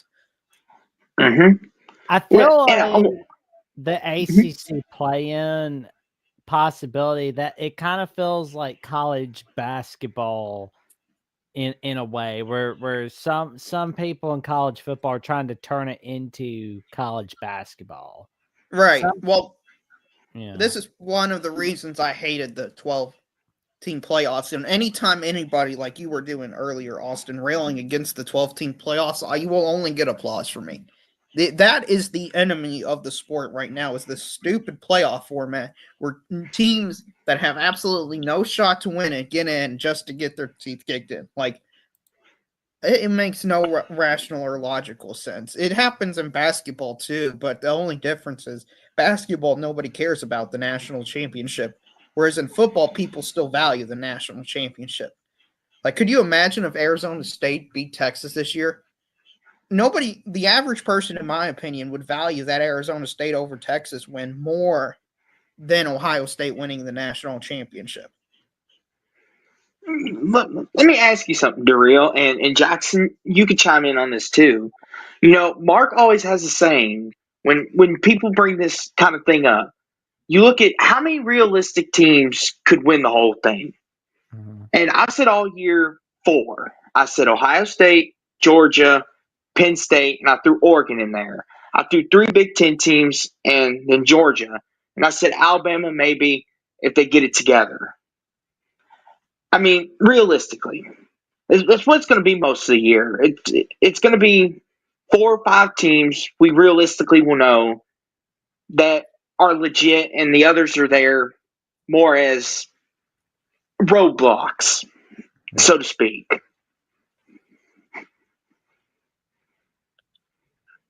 Yeah, I agree with that. To me, looking at this next season, just from a 45,000 view, because I haven't done any in-depth analysis. To me, there's only 2 teams right now who can win it, and that's Penn State and Texas. Everybody else, as of right now, has just lost so much or has just so many questions. I don't believe in them. Like when South Carolina is ranked the number 10 team in the country, there's not 10 teams who can win the national championship because South Carolina's they're just not good enough to win it. They're just not. Yeah, that's where I'm kind of like, when I saw South Carolina, Darrell, I had my question. I'm like, okay, they had a really good year, but are they really one of the 10 best teams going in to the country next year? And Darrell, and as much as people love to call you the SEC homer and stuff, you just counteracted all that just by questioning South Carolina being in the top 10. Well, You just Austin, I'm objective, but people hate the objective because it doesn't fit. I try to be objective. I'm not objective. I try to be objective, but the most objective narrative, in my opinion, fits the SEC worldview. And I'll give the Big Ten a little bit more credit. I don't know. Have you looked at Ohio State's schedule for next year? not off the top of my head. Okay, But I know that go for it, Darrell. They play Texas, Penn State, and at Michigan next year, okay? If they lose those 3 games, they should still be in the playoffs. I do not care they're 9-3. That Ohio State team is one of the 12 best teams in the country. They could lose all 3 of those games, and if they lose them by a field goal, they're in. They should be in.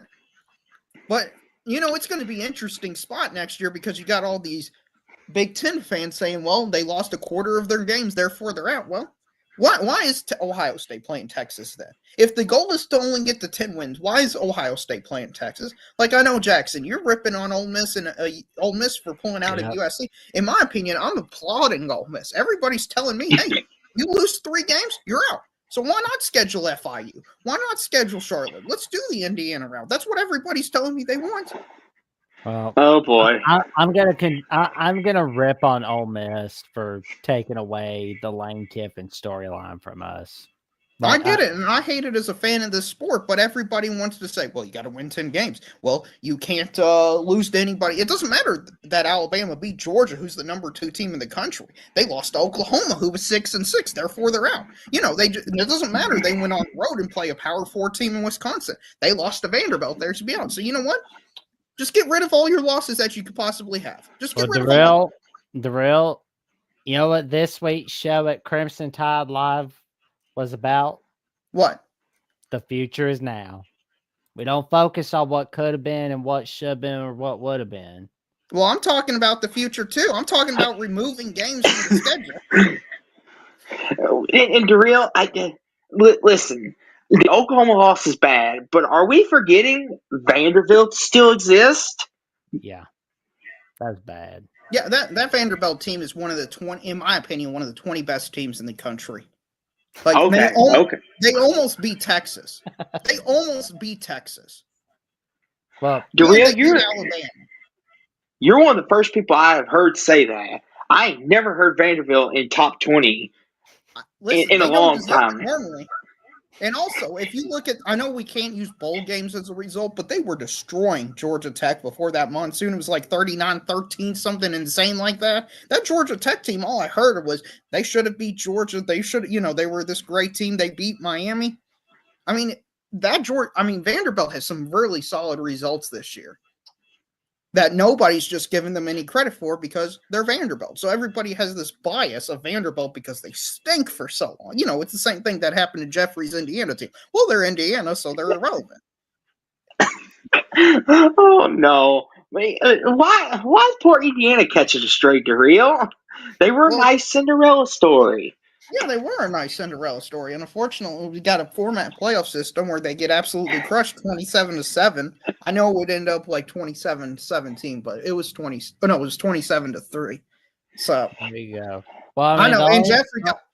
The only thing missing from the Cinderella team is the singing mice, but that's another time for another day. Rough Ride Returns wants to know who our Cinderella team could be for 2025. That's way too early for me, but I'm gonna let you for. I guess somebody Nebraska for me. I'm going to go Utah just because they're a Big 12 team that was terrible, and I feel like that's just the safe route to go down. For me, I'm going to say Memphis out of the American. I mean, they were a quietly good 10-win team. Maybe they could put together another 11, 12 wins. Do you know what Cinderella means? Cinderella means you were bad and then you turn into good. You can't be good and stay good. Okay, my bad. Louisville's not a Cinderella. If they win 10 games next year, there can't be a Cinderella. Okay, hold on. North Carolina. There you go. North Carolina. Yeah, Bill Belichick will have them 8-9 wins possibly and playing for the ACC title. That is plausible. Yeah. That is very plausible. That's a good pick. I like that pick. Maybe because, all they got to do is not give up like 70 points to James Madison, and then they're in better shape than last year. See, North Carolina is going to be the new Iowa, Daryl, because what's going to happen is their offense is going to take a massive downgrade, but their defense is going to be one of the top 50 in the country, and then people are going to be like, well, Belichick needs to go because he can't coach offense anymore. That's why Tom Brady left him. Then they'll start that up. But North Carolina. My guilty pleasure is similar to that. I've been watching a bunch of Arkansas basketball content, just ripping on John Calipari. That's been my guilty pleasure for like the last month or two. So I can understand exactly where that sentiment would come from Patriots fans. So I'm guessing you've been watching a lot of Tuss Talk with Ty Hudson. I've been watching Locked On Arkansas, Inside Arkansas. I've been watching as much Arkansas content as I can. Oh, yeah. John Neighbors does Locked On Razorback and Inside Arkansas. He's like one of the busiest men in all of Arkansas. Yeah, they just lost, here's how bad their season is. 4 hours ago, they lost their, I believe, starting point guard in Boogie Flan for the entire season for a broken hand. I mean, when you think it can't get worse for Arkansas, it just somehow gets worse. They are regretting running off Eric Musselman. Oh, yeah, they should. Instead, I had to hear from all these Arkansas fans how they got possibly the greatest coaching hire of all time and stuff like that. And I'm like, oh, my goodness. They called us crazy, Kentucky fans crazy for wanting to run out John Calipari. Well, who looks smart now? We got the Pope and you have nothing, okay? We got the literal Pope on our side, okay? We can't lose. And also, to answer SEC football's questions, my expectations for Kentucky is I have none because I've been disappointed the last 3 seasons, and I don't want to be disappointed again. So I'm just hoping we don't lose to a group of 5 team. That's where I'm at my lowest point I've been in years. When we lose to Louisville 41-14, you know how bad we have to be to lose to Louisville? Oh my goodness. We haven't lost into Louisville so long, I almost forgot what it's like losing to them. Listen, Daryl. Listen. Hold on, Jackson. I got to put Daryl in his place real fast with this. Listen, Daryl. Louisville football is legit. Basketball, we're coming back. Pat Kelsey is bringing us to the top of the mountain. You got a good win today. Yeah, nice win over that. I mean, listen, somebody's got to win that glorified Group of 5 conference this year. Somebody's got to be winning.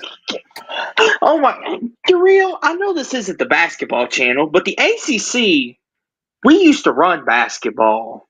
Listen. Yeah, I know, you guys are good. I heard in the field of 68 people compare ACC to the CAA this year. This show, the ACC to the CAA. That's how bad. I will say this though: the SEC in basketball, they legitimately could have the whole conference go to the tournament. That's how good they are. I know this isn't basketball, but my goodness. Well, when Mark has a call-in show on Voice College Football sometime this week, you should definitely ask him that, Rough Rider. I don't know personally, but that's just me. But we'll wait and see what happens. A great SEC football. They've won 9 straight games. They beat SMU by 20 some points tonight. It was a good one for them. That was a quad 1 win. Which here's the thing. Go for it, Jackson. Well, as a matter of fact, Will and D and I will talk about Louisville basketball being on the rise at length on the buzzer beater on Wednesday afternoon at 4:30 p.m. Central Time, 5:30 p.m. Eastern Time. I'm surprised Will and D even wants to talk about basketball with how bad his Irish have been doing. Well, he's a VCU man for basketball, and he went to VCU for school. Oh, okay. So it's cool. He's a VCU man and a Notre Dame man, and he's a Commanders fan for the NFL. I guess he pulls for the Wizards in the NBA, but he pulls for the Nationals in Major League Baseball. God bless him for pulling for the Wizards, man. God bless him. Yeah. Oh my goodness. Also something, I just got to throw this in. Last week how I was running my mouth about the Detroit Lions and the Commanders, and Moose was calling me a troll and saying I didn't know what I was talking about. You notice how he hasn't been in here running his mouth about who's favored to win the Super Bowl? Why do you think that could be? I wonder why that could be. Oh, no. It's almost like I know what I'm talking about, and maybe you don't know what you're talking about. Maybe when your best defensive players are all in the hospital or have a ankle boot around their foot because they can't walk because of how many injuries they got. I mean, listen, how about this? Their best season in Lions history, your best team ever, and you lose the first round of a playoff game you were really never even in.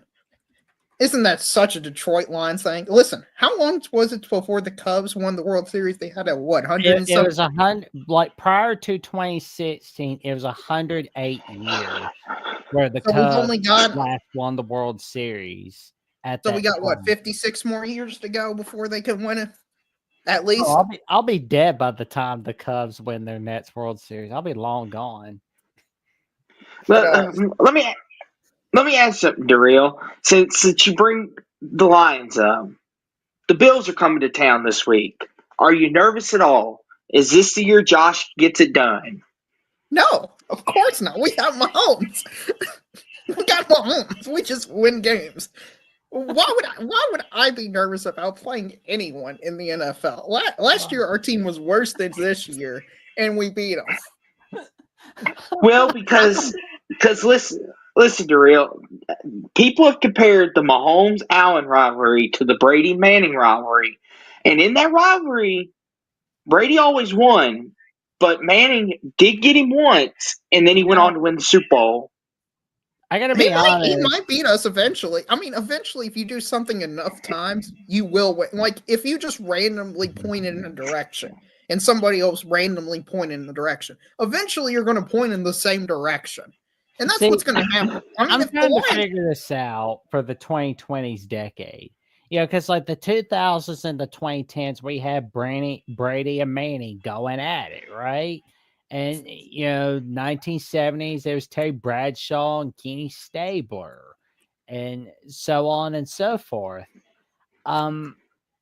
It's been Patrick Mahomes versus everybody so far. Because, we thought it was Mahomes versus Burrow. Now it next minute it's Mahomes versus Lamar Jackson. Thank you, Rough Rider Returns. Johnny Unitas and Bart Starr going at it in the 60s. Agreed. Oh, I lost my train of thought. Okay, Mahomes and Talking Josh about how Allen Mahomes going has no against- rivals because he's the GOAT. That's what you were talking about. Here's the thing though, Darrell. His biggest threat is Joe Burrow, though. If you think about it, that's the Yeah. one guy Where's he he hasn't playing? beaten yet. Hey, where's he playing this week? Well, he's He's on the not. couch with the rest of us. Okay, He's so on the he's the couch. biggest threat this He's year. drinking. He's probably drinking beer, getting passed out or something, or better yet. But that's a joke. But in all seriousness, he's probably wondering, do I really look like Macaulay Culkin? Huh. It's kind of interesting. The biggest threat to Patrick Mahomes is a guy who can't even make the field in a 7-team playoff. I mean, like half the NFL teams make it in. Their biggest threat is a guy who can't even win that many games to make it to a 7-team. Well, the Bengals did make it in the 17 game schedule for 2021 and 2022, but to your point, they haven't made it back to the playoffs. Yeah, I'm since. sorry, Jackson. I can't relate to just making it in the playoffs and being successful. I mean, when you make 7 straight AFC championship games, I'm sorry. I just can't even relate to that level of poverty. Okay? That's like being like TCU and saying, well, I made the playoffs one time and I'm happy. I just can't relate to that level of poor. Do you remember Marcus Mariota throwing the touchdown to himself with Sean McDonough throwing out the puberty voice when the Titans played the Chiefs in the wild card playoffs? Jackson's got to get his kicks in. Jackson's got to get his kicks in. We had Alex Smith. That was before we had the greatest quarterback of all time in Patrick Mahomes. By the way, rough month for Michigan fans. They saw the rival win the national championship. They saw the Detroit Lions lose. They saw their head coach, offensive coordinator go to the Chicago Bears, and they're going to see their greatest quarterback of all time and Tom Brady get passed up before he gets to the Hall of Fame. I mean, that's a pretty rough month for a tangential. They still had the Detroit Pistons to count on. Oh my goodness, they got the Detroit Pistons. Oh my! The 80s said they want the Pistons back. So I mean that Pistons team, they're better than last year's. I gotta ask: are the Pistons still looking like hell in the NBA or no? No, they're mid. They're mid this year. They're mid. They're actually starting to put it together. Cunningham, Ivy, they're starting to put it together. They're still a long ways away, though. They're not going to lose 28 straight games in a row? Yeah, it was like 28, 30. It was almost historic. I think it was historic. Imagine losing 28. Oh, my God. Yeah, they lost an insane amount of games, and they kept losing. Like, they were blown out, but they got closer and closer. I remember I was watching them play the Boston Celtics when they were like 26, 25, and they were up 21 points, and they blew a 21-point lead in 6 minutes. 6 minutes, they blew a 21-point lead. Oh, my God. The Washington Wizards have 6 wins. You're right, Darrell. God bless Will. Like, oh, my God. That's terrible. 6 wins in mid to late January. That's worse than mid. That's terrible. Yeah, the Wizards are just the bottom feeders of the NBA this year. I feel like I saw something dirty. I feel like I saw something nasty. I need to bleach my eyeballs. 6 wins for the Washington Wizards? Oh my! They're bad, Jackson. And you want to know what's even worse, Jackson? One of their 6 wins came against my Nuggets. Oh Lord! Even worse. We lost to the Lonely Wizards, a team. We won the title 2 years ago, and we can't even beat the dang Wizards. They've lost 11 straight games, and their win percentage is 14%. 14%. That's bad. Oh my God! Their last win was on New Year's Day. New Year's Day. Oh God, that's terrible. Oh, they can beat the Bulls. Not a single college win football in November. Not a single in win. And in college football terms, for our college football fans, this is like Indiana years ago. No, it's like Kent State this year. That's what they are. They're Kent State this year. Yes, By the way, yes. I don't think it's a coincidence Florida State in their first 3 games. They play Alabama, they're going to get killed. Then they play East Texas A&M. Not Texas A&M. East Texas A&M, the Lions. And then they play Kent State. Good Lord. Florida State is going to be 2-1. They're going to have a winning record for the first time in years. Like, that's insane. Okay, so and I'm looking at the Eastern Conference standings for the NBA. The Heat are mid in the playoff standings. I mean, well, they've got the whole Jimmy Butler drama where God. he wants to be traded because he wants a new contract and get his bag. Pat Riley's like, no, we don't want to give you the money. The Heat suspended him 7 games. Jeez.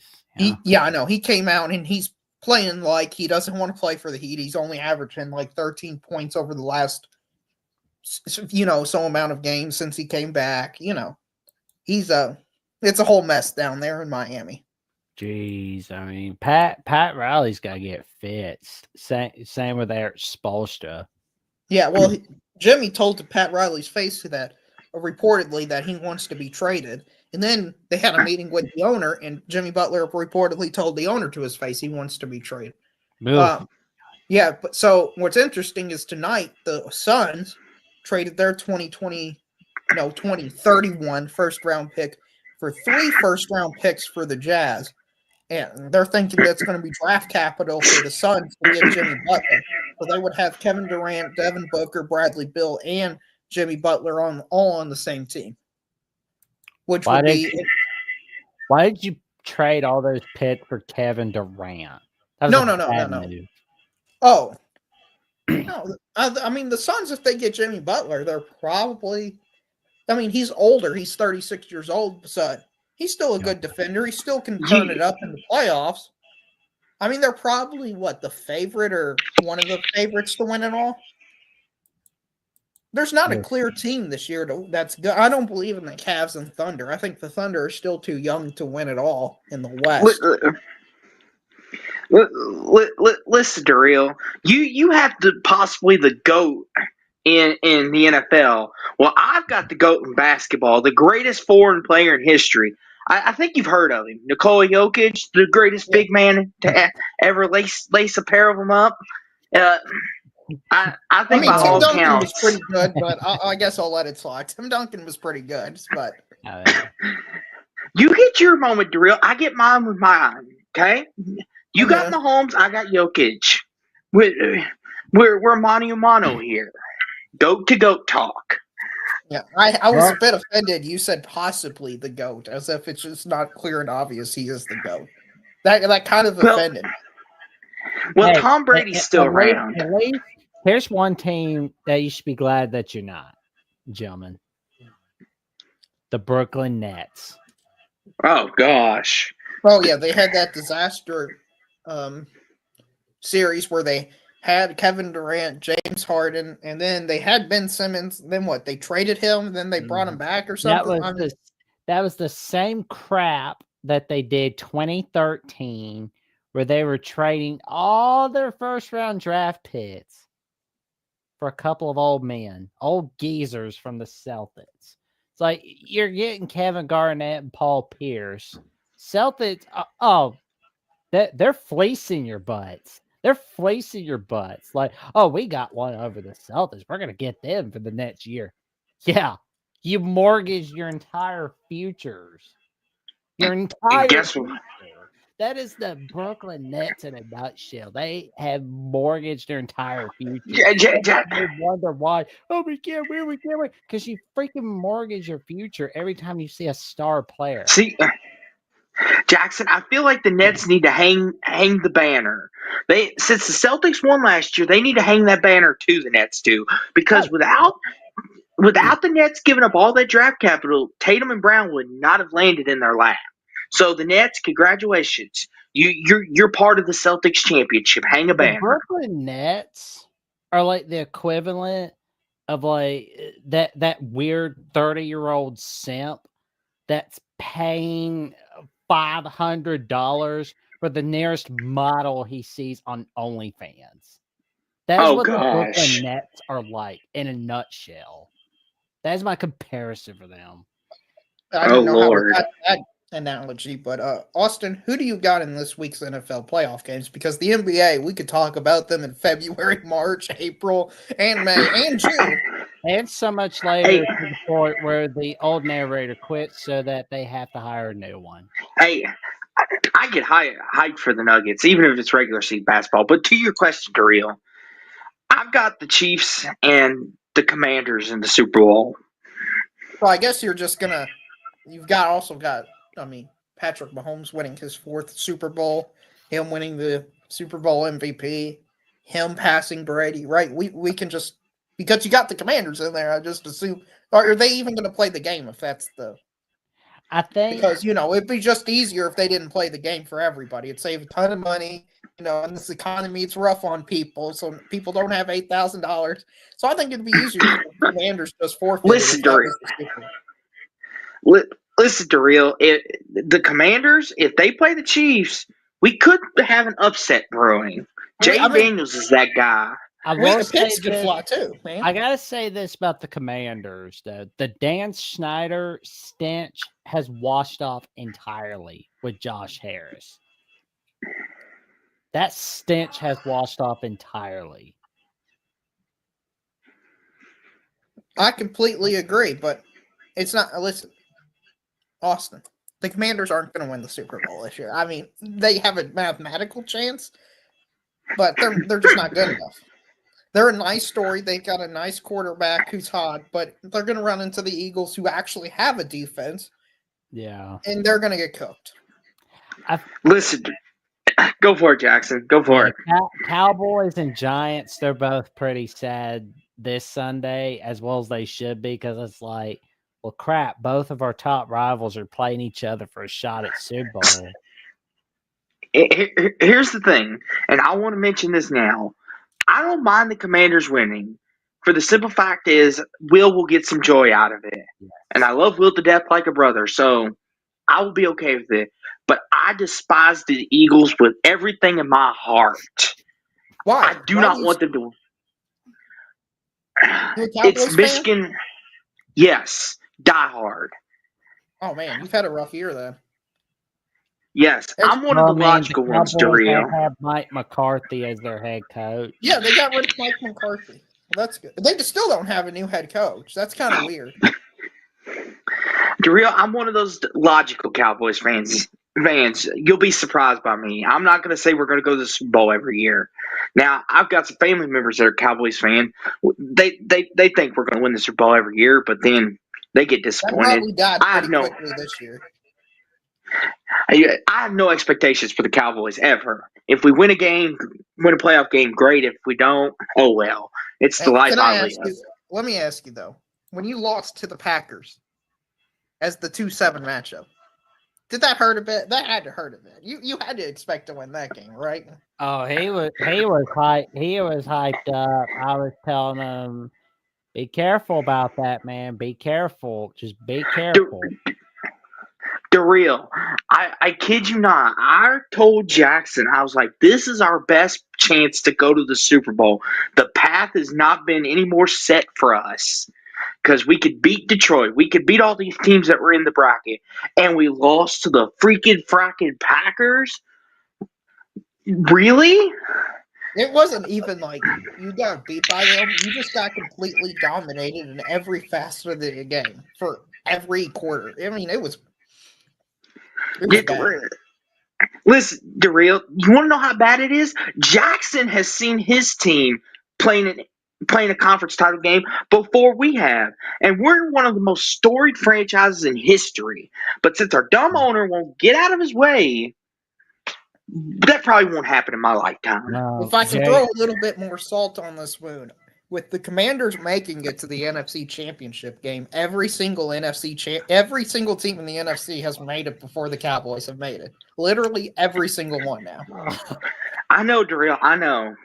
Like, Daryl, I can't even be mad. Like I said, I'm one of those Cowboys fans. I can't even get mad because the facts are staring me dead in the face. Yeah, I know. Look how bad the Giants are, and just remember, they're better than you in over the last 20 years. They've had more success than you. That's bad. Yeah, because they're the Giants. Yeah. Yep, you're right, Daryl. There's no hiding, running from it. The Giants have won a Super Bowl more recently. The Eagles have won a Super Bowl more recently, and if the Commanders win, they would have won one Let more me tell you recently. the It's solution to your like problem. Okay, hold I on, think Jackson. Let me give this man his solution. okay. Just be a Chiefs fan. Come to Chiefs Kingdom. We welcome Get all good. new people. Okay, you just have to recognize our Queen Taylor Swift, our King Travis Kelsey, who is not, and you have to recognize we've got the four goats of the apocalypse. Okay, the four goats: Patrick Mahomes, Andy Reid, Travis Kelsey is a tight end, and Travis Kelsey is a boyfriend. Okay, and the reason he's the greatest boyfriend of all time is he's going to win another Super Bowl, so he's going to have more rings than any other boyfriend does in NFL history. Okay. So what title in the royalty realm is Caitlin Clark getting? Because I know she's got like for right now she's got like best girlfriend status, but then like 5 minutes before that it was like Brittany Mahomes. Oh, in my mind, I have her as like in my world, I've got her as like a bishop or a knight. Oh, okay. Where's Brittany Mahomes? I don't even know if she's factored in. She's just like she's not there visible in front of the public. Honestly, Jackson Mahomes has more of a case than Brittany Mahomes because she's not really a celebrity. Does that make sense? If you want to be truly integrated into Chiefs Kingdom, you remember that wolf guy who was part of Chiefs Kingdom that caught for bank robbing and stuff like that? That's bad. You don't remember that? They made a 30 for 30 documentary about this guy. Yeah. I would argue he's more famous or just as famous within the deep lores of Chiefs Kingdom than was it? Brittany. Yeah, like I don't see Jackson Mahomes in public anymore, which all I can say is good riddance because he's acted like a moron. I mean that whole dancing like a moron at the Sean Taylor Memorial, like come on, man, don't be doing that. But Well, thank goodness we got our TikTok back. That way we can see that type of content. That's what America needs. But here's the thing, Daryl. Here's the thing about Brittany Mahomes. Whether you like her or not, she is married to Patrick Mahomes, and as they say, behind every great man is a great woman. So would Patrick Mahomes be here without her? Who knows? Of course not. Listen, of course not. That's always going to be the correct answer, Austin. Always. But Jackson, what do you have an NFL team, or do you just like college football? Well, my NFL team's not even in the playoffs. We got the #1 draft pick. Oh, you're a Titans fan? Yep. I'm sorry for putting Will Levis on you. I didn't realize the dangers we were putting you in. You good. But I did pull for the Jets a lot as a little boy because I loved watching like the old Alabama highlights. And well, that's not much better. I know, right? It's like I have a lot of feel bad teams, I guess, in the NFL. How does it feel to have probably the biggest meme of the NFL on your team? How does that feel? That sucks. Oh, I thought it'd be like watching like a car crash or something. It'd be like you just you don't want to look, but you're constantly looking just to see like, oh my gosh. Or it's like having a conversation with like a legitimately crazy person, and it's like you never know what they're gonna say next, so you're just constantly on the edge of your seat. Oh man, the Titans, man. I really hope things get better for us. And unfortunately for us, the Vikings and Kevin O'Connell agreed to a contract extension, so we're not getting him.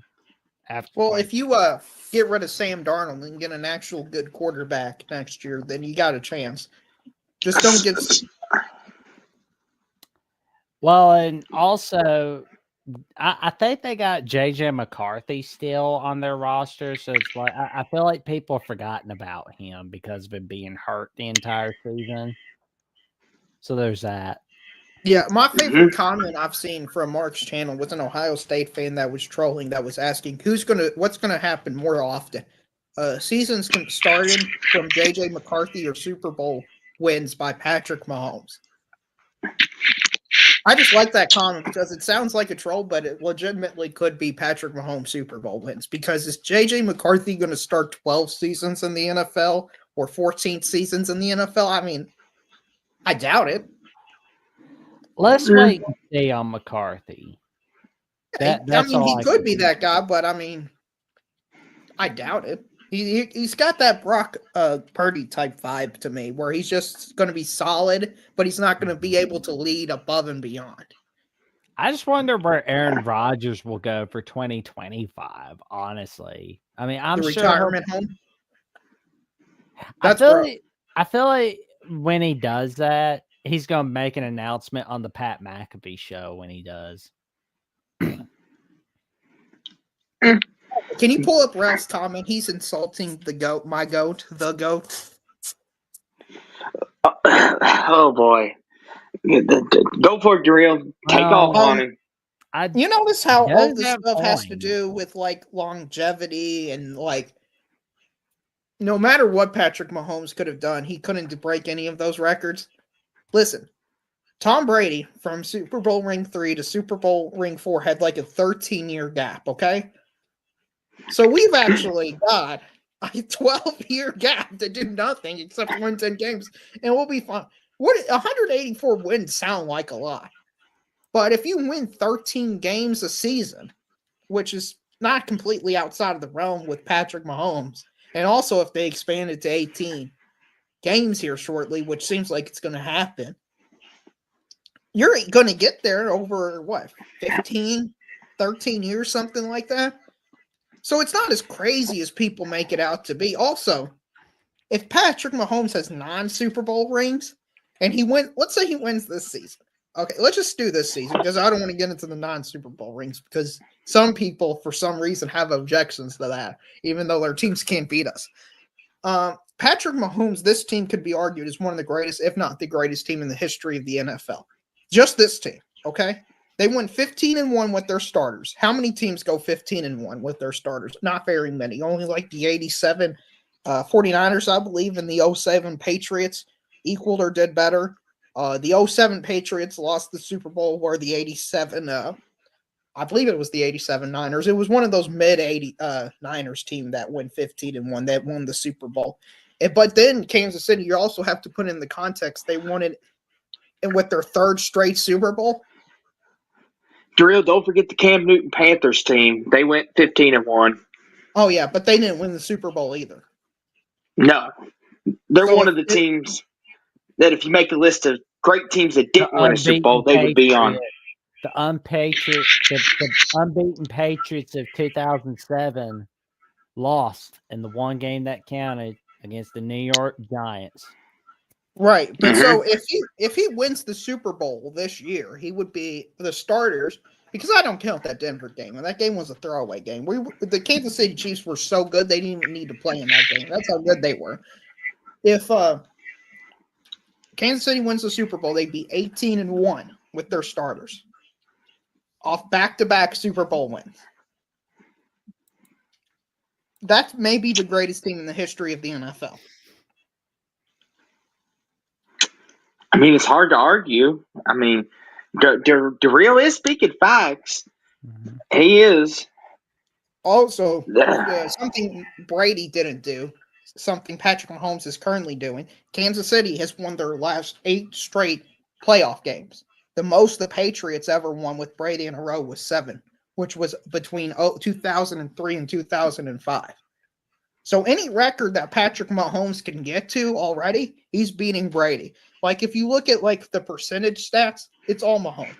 He's got like the best playoff record, and just all those type of percentage stats, QBR and so on and so on. There you go. Not to cut anybody off, but Darrell, there's one flaw in your entire Mahomes argument. Would you like to hear it? What? The two times he played Brady, what happened? He took an L. So yeah, I know, which is why I'm thinking we're gonna have to get to 9 Super Bowl rings. I think if we tie, the tie's gonna go to Brady. So I think if we get to 9, then we'll be good. You think Patrick Mahomes can be like Bill Russell when Bill Russell got 11 NBA titles? You think Mahomes can get that much? I think he can get close to 7 NFL Super Bowl titles, but what do you mean by close? Okay, if he wins this year, he's at 4. Yes. If he wins one more, he's at 5. Is 5 close to 7? Yeah. I mean, that could happen, no kidding, within like the next 3 years. As like, who's going to beat him? Here's the thing: no other quarterback at the moment is going to catch Mahomes if Mahomes wins this year, because Right. 4 is hard to beat as it is. 7's extremely hard. Tom Brady's the only one I think to win multiple Super Bowls. Obviously, to win that many. Mahomes is the only one that can realistically catch him, because Josh can't beat Patrick when it counts. Lamar keeps slipping. Jalen Hurts, God knows with him. My quarterback in Dallas, Joe Burrow doesn't have a good head coach. I mean, who else are we missing that could realistically? Aaron Rodgers is over the hill, obviously. Russell Wilson, his best days are behind him. So, yeah, it's Mahomes and then everybody else. And Mahomes is the only one. Russell Wilson, the moment he retires, we're probably going to hear about a divorce storyline from him and Sierra. I mean, I hope I'm wrong, but I mean, that usually tends to happen to some of those NFL stars. Yeah, and Ralph, I don't view who's the greatest player of all time as just purely based on stats. You got to put in context to it, because going purely by passing touchdowns, Drew Brees would be like the second or third best quarterback of all time, and he's clearly not the second or third best quarterback of all time. I can make an argument he is. He's not just Brady, Mahomes, Elway, or he's not in that conversation. I think he is, based off. You watched Drew Brees play, right, Daryl? Yes, I did watch him play. I mean, he was an elite for what he did, which was completing passes and stuff like that. His completion percentage was insane, but he just doesn't have the hardware to back up being one of the 5 greatest quarterbacks of all time. And see, and that's the thing where the argument comes in. If we're basing it off Super Bowls, then yes, Brees is not in this conversation. But if we're basing it off talent, statisticals, longevity, Brees is there with the best of them. He could place the ball in any spot, any window, just as good as any quarterback can today. Oh, and to answer Ralph's question, Mahomes to me is at worst the 3rd best quarterback of all time, where I believe 2nd right now. He's got 3 Super Bowl rings, which ties him with Troy Aikman right now. He's got the 2nd most playoff wins of all time right now. I mean, he's already passed everybody else that's played entire careers in 7 years. His worst season is losing the AFC Championship game. Does that not matter? Yeah. No, it does. I mean, you're right, Daryl. Every argument you're making, you're backing up. Yeah. But Mahomes, I say, let his career play out. Who knows? Mahomes, after this year, may never win another Super Bowl, for all we know. Right. You never know. He still have 4 Super Bowl rings, which would have put him at tie with Elway and Terry Bradshaw. Yeah. He would have the tie for the 2nd most Super Bowl rings by a quarterback ever. Well, that's insane. And there's going to be another question as well. How long will we see Andy Reid coaching as the head coach? Because, I mean, it's like we don't know how long he's going to be coaching in Kansas City. Well, I think if he wins this year, he probably is going to retire. Because I think if he wins this year, he's cemented as the greatest coach of all time. He would have never had any down period like with Bill Belichick did. Without Brady, he was horrible.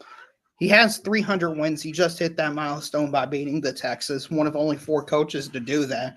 Mm-hmm. He's revolutionized the game on offense with all his gadget trick plays and stuff like that. I mean, you can make an argument for that Bill Belichick revolutionized the defense side of the ball, Daryl. Oh, he did. He did, but without Brady, he wasn't good at all. Yeah, because I mean, because like his record at the Cleveland Browns, I believe there was like only one playoff season at the OG Browns when he was coaching there.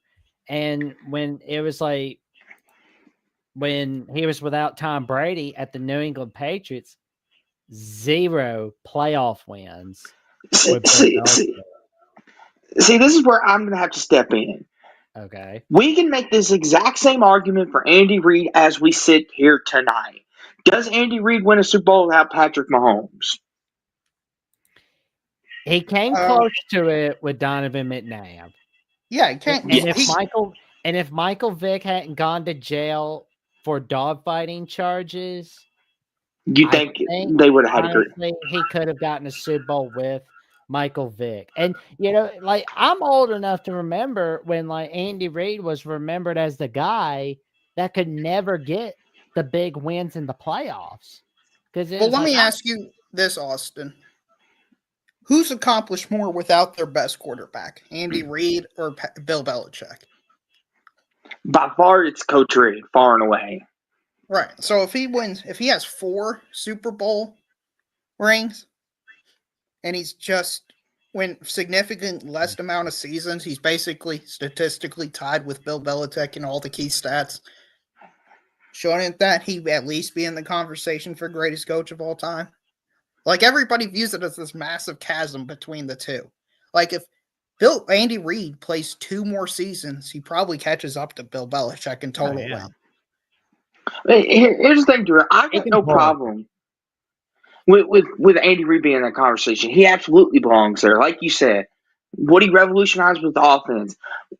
And with Alex Smith, a quarterback by all stretch of the margins who everyone thought was wasted goods after Kaepernick replaced him in San Francisco. And he comes to Kansas City and Andy Reid makes him a commodity again. He deserves all the credit in the world for that. Absolutely. It's him, Belichick. And then you can throw in Shula, Parcells. You could throw in all these other coaches. Lombardi, George Halas. Yes. But Andy Reid is in that conversation, Darrell. I'm not making the argument that he's not. You're absolutely right for putting him there. So even with the Super Bowl win, you don't think he'd be the GOAT? It's still Belichick by a slim margin. I feel like Andy Reid. It's Andy Reid over Belichick for me. Like for me, it's that close. That close. Last year cemented that for me. I'm glad you've got the more reasonable, and I call it the correct opinion, Jackson. Well, just because it confirms my worldview. Because it was like, people tend to forget the Eagles went to 4 straight NFC title games under Andy Reid, and again, these are the McNabb years, and 2001 through 2004, boom. Well, Austin, I'm sorry you're still a doubter, man. I guess we'll just have to win another Super Bowl next year. Maybe that'll get you on our side. Okay?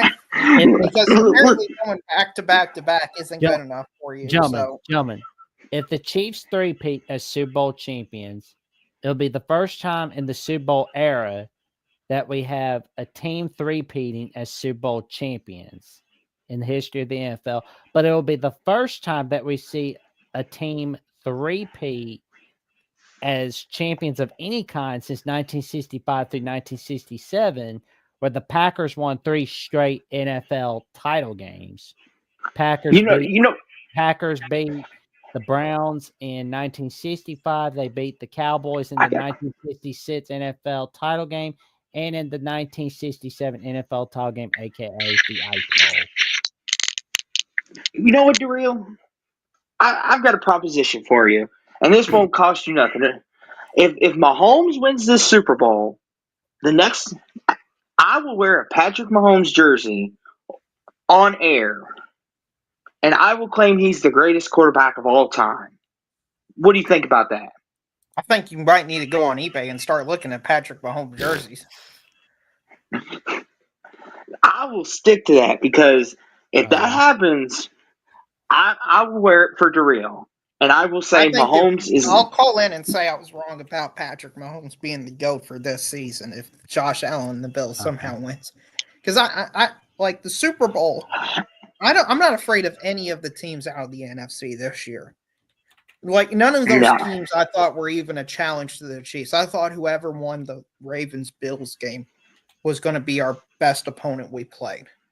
And I still believe that to be true. Like I respect the Eagles, but I don't believe in Jalen Hurts, and I don't believe in their defense nearly as that was 2 or 3 years ago when Patrick Mahomes absolutely torched them in the Super Bowl. So you've got this week.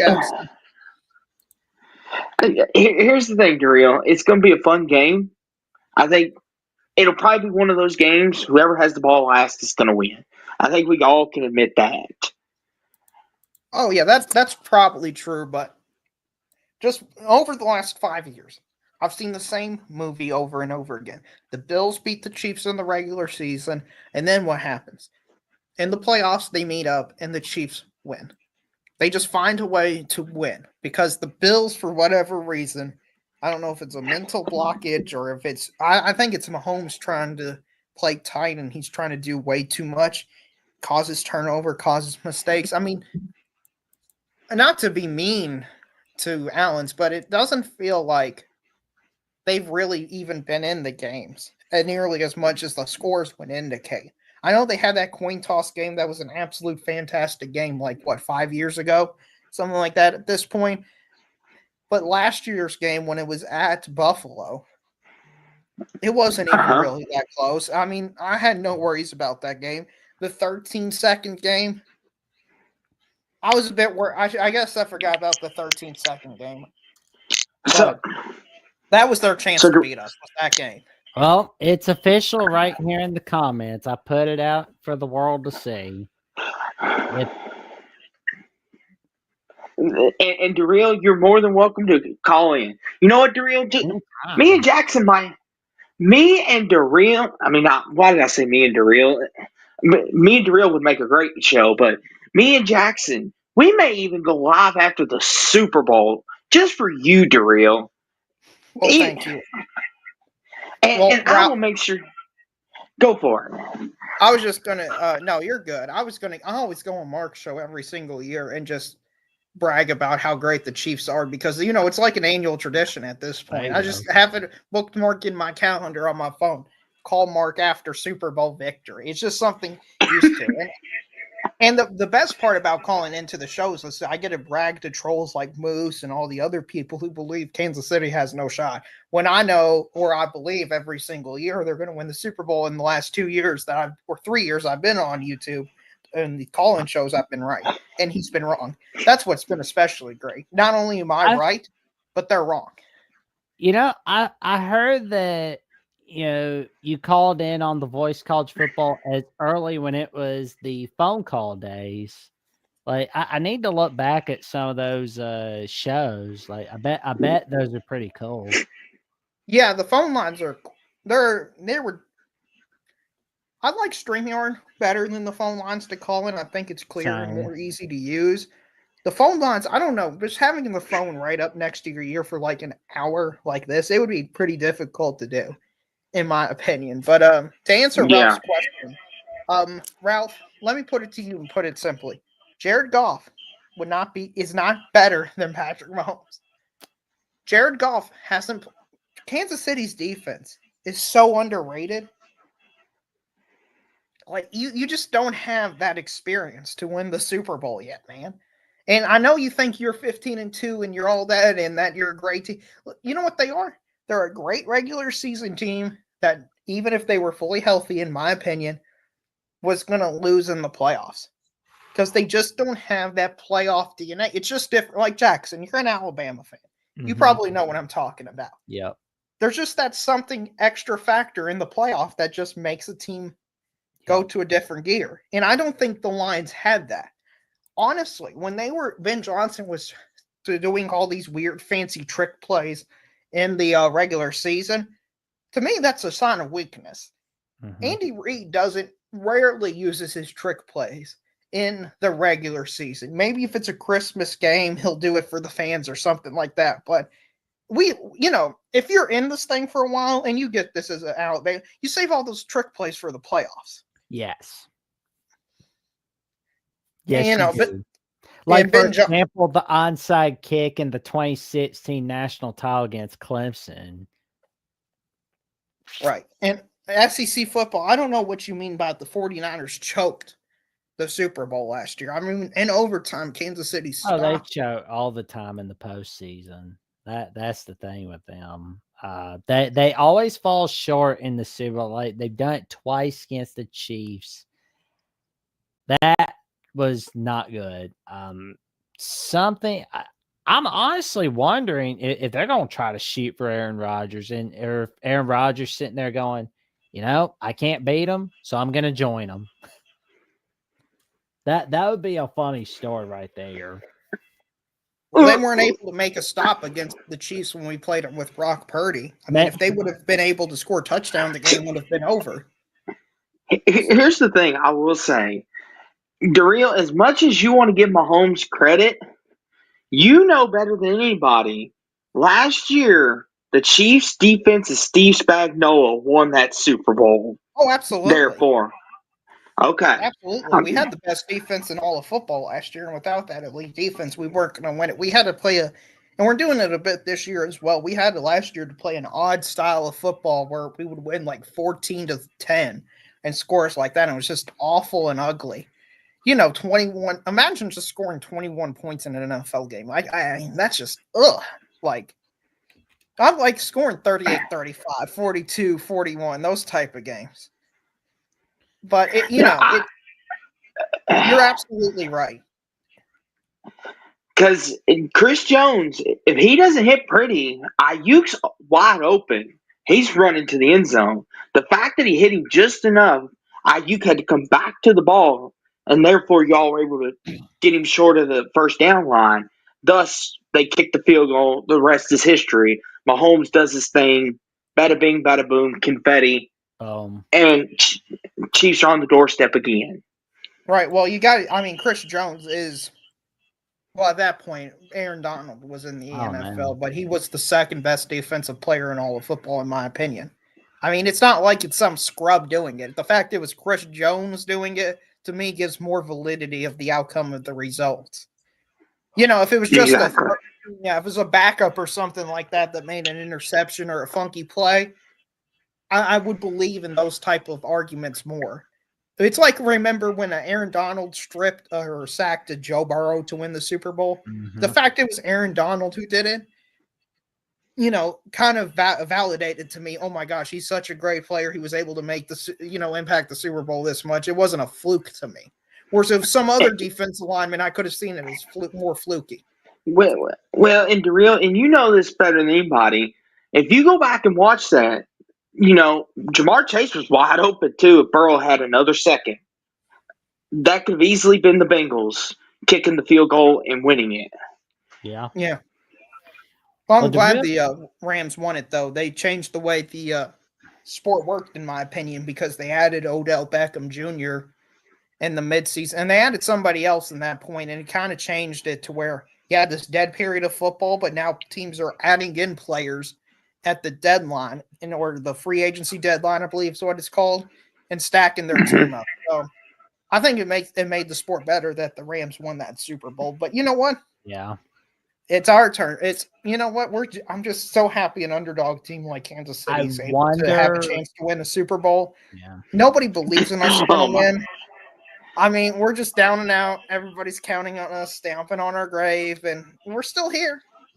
So I'll see you next week when we'll see you next week. And Daryl, you got an invite on the Jackson Discord, man. Well, thank you guys. I appreciate it. You're welcome. We'll definitely have to talk more about any ideas you've got, man. I tell you this, Daryl, if the Chiefs win the Super Bowl, I'll be the first one to congratulate you. I'll be a man of my word. I'll be like, Daryl, you're right. Mahomes is the GOAT. Then the argument will be over. Well, thank you, Austin. I'll be. I know, Jackson, you always ask where I'll be. So I'll be watching the NFL games. I'll be in Mark's, if he has a phone call thing, I'll be bragging about how we won again and we're in the Super Bowl again and how this is just normal tradition for us. And, this is just Like the expected. Patriots. Right, exactly. It's like Alabama football when they were just in the championship game. It's just expected. Jackson, you're used to this. I wouldn't know what it's like, to be honest with you, Darrell. Jackson might. It's honestly, Austin, a burden. Like, I almost wish we weren't this successful because it's so stressful because you have to win every game. Otherwise, you're doubted. You also don't have any memories of the season. Like, Jackson, when Alabama would play LSU, there's a part of you that's like, everybody's like, oh my gosh, Alabama's playing LSU. But, as an Alabama fan, it's like, oh, we're playing LSU. We should expect to win this game. And that's how I feel about the entire NFL season. It's like, oh, we're playing the best team in football. Oh, we should win and beat them. And we beat them. And the only games that really matter to me is this game and next game. Darrell, I'll tell you one game that I wish Alabama would play for future non-conference games. I know we have it in our non-conference slate, but this is a team that's in our fight song. Would you like to hear it? Who? Georgia Tech. Oh, that'd be good. Well, I didn't realize how late it was in the evening, gentlemen. I guess that's what happens when you have a good time. So I'll see you later. Have great conversations, that's bound to happen. And Darrell has left the building, and now anybody else wants to call it? Cool. If can't, that's okay. We'll wrap it up in just a little bit. Because that was a great call.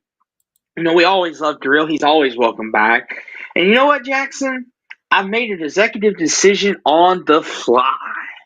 Would you like to hear it? What's that? You know what? Just because I'm in such a good mood and I'm a man of honor, Jackson, what do you say? We might have our own Super Bowl show afterwards. Well, what do you say? Yeah, sounds good to me. We might possibly think about that. We might have it the day after. That way, we know Darrell could be watching, and we can let him know to his face. He can either come on and vent, or he can come on and celebrate. And that goes for all of you, everybody in the chat. You come on in and tell us your takes on what happened. Boom. Round past 5 of my home jersey? No, but if they do win, I will go buy one. I am a man of my word. You will see me in a Mahomes jersey. Don't know if it'll be what color it'll be, white, red, black. I will be in some type of Mahomes jersey. You will catch me in one of them, and I will wear it on stream for y'all to see. I will not duck the smoke. I'm a man of my word. There you go. But speaking of Jackson, things that we are. The transition sucks, but anyway, things that people know that will be happening, unlike the Chiefs winning the Super Bowl, which we'll find out this Sunday. What we do know that happens, there is magic. Magic in the air, and it takes place on Alabama at the voice of college football. So anyone that is not subscribed, subscribe. Go over there and subscribe, because Jackson is dropping Bama knowledge on you. He's the wizard of Alabama. But Jackson, you, Johnny, and Jeffrey, let them know what it's all about. Well, Johnny and I host Crimson Tide Live Monday afternoons at 5 p.m. Central Time, 6 p.m. Eastern Time, where this week we talked about how the future is now. And we talked a little bit about, Jared Curtis possibly choosing us in the 2026 recruiting cycle. Will he choose us, or are we just going to sit and wait? That's why you see the thumbnail of SpongeBob just chewing his fingernails, about to eat his arms and all that, like it's popcorn, because he's nervous. And then you're going to hear about South Carolina scheduling Alabama as their homecoming game. Why would you do that? Come on. That's just pure disrespect, South Carolina. But of course, We also talk a little bit as to whether we could see Alabama basketball. Yes, Alabama basketball. Can they reach number one in the nation? Can we shock the world? That's going to be the question. But Thursday nights, 9 p.m. Central Time, 10 p.m. Eastern Time, Jeffrey at Only Talk Sports and I take your calls on the Alabama Crimson Tide as we go over our take on what's going on with Alabama and your takes as well as you discuss them with us. All right, here on Alabama The Voice College Football. Let's get to 3,000 subs. We may not beat Texas at The Voice College Football to 3,000 subs, but we can beat them to 4,000 subs. Because I'm going to tell you right now, who's got it better in the SEC? Because I'm going to tell you right now, yeah, Texas in the playoffs, but we still run the SEC. And talk your smack, Jackson. Talk your smack. I know you work for the same company. Let the talk your smack. Who runs the yard? It's still Bama. There you go. I mean, we still at Bama Nation, but of course, not only can you check me out on Alabama Voice College Football, you can also check me out on Jackson Johnson 979 with. Thanks to you guys, I am 105 subs away from that magic number 500. And of course, I host the Pits Analysis Show and Final Whistle with Sports Talk with Austin himself, Austin Williams. And of course, I host the Buzzer Beater with Will and D. And I do the show, the Jacksonian, on here as well. And for more updates on what I've got going on the Jacksonian and on Alabama The Voice College Football, check me out on Jackson VOCFB on X and on Instagram and Threads at Jackson Johnson 543908. But feel like going on X, you don't feel like Instagram or Threads, you don't feel like it. That's what Blue Sky's for. I'm trying it out, seeing what it's like, but I post the updates on the Voice College Football there as well, and I post Jacksonian updates on there as well. So stay tuned. You won't want to miss it. Austin, what magic are you cooking in your world? So, now that the college football season is behind us, it's a sad time. I know Jackson, he's being brave. He's holding back his tears, but not to worry. Me and Jackson are going to have plenty of content still to come to you. Like this Saturday night, yes, this Saturday night, because we have nothing better to do, we are going to recap bowl season. The 2024-2025 bowl season. We're going to go over all the bowl games, talk about our favorites, the ones we disliked, the ones that we thought, the teams that could have momentum coming into the year. We're going to do Bowl Mania recap, and then we're going to do transfer portal on Wednesday, next Wednesday night. We're going to do transfer portal, give you all the updates, and like I said, we've got more college football coming to you in the off season. But not to mention Super Bowl Sunday, or a little bit thereafter, me and Jackson may do a Super Bowl hangout party. Party after the game, y'all come talk to us, and just have a good time. Have an open session, so to speak. Be chill.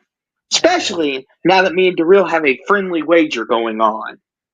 So it should be extra interesting. Should be.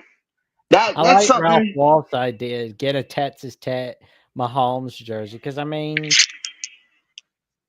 we did I say didn't you have specify. to wear a Patrick Mahomes jersey, I not didn't specify which Patrick one. Mahomes Chiefs jersey. So Ralph Wolf giving out the free real estate idea.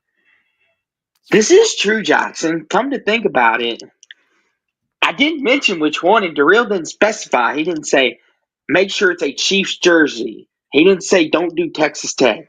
Ralph, that's a good idea. Oh, I'll That be is like a that. good. See if you can get a White House High School Patrick Mahomes jersey. Oh boy, if I could find that, I better not wear that out in public. That'll be rare commodity right there. Getting his high school jersey, Lord have mercy.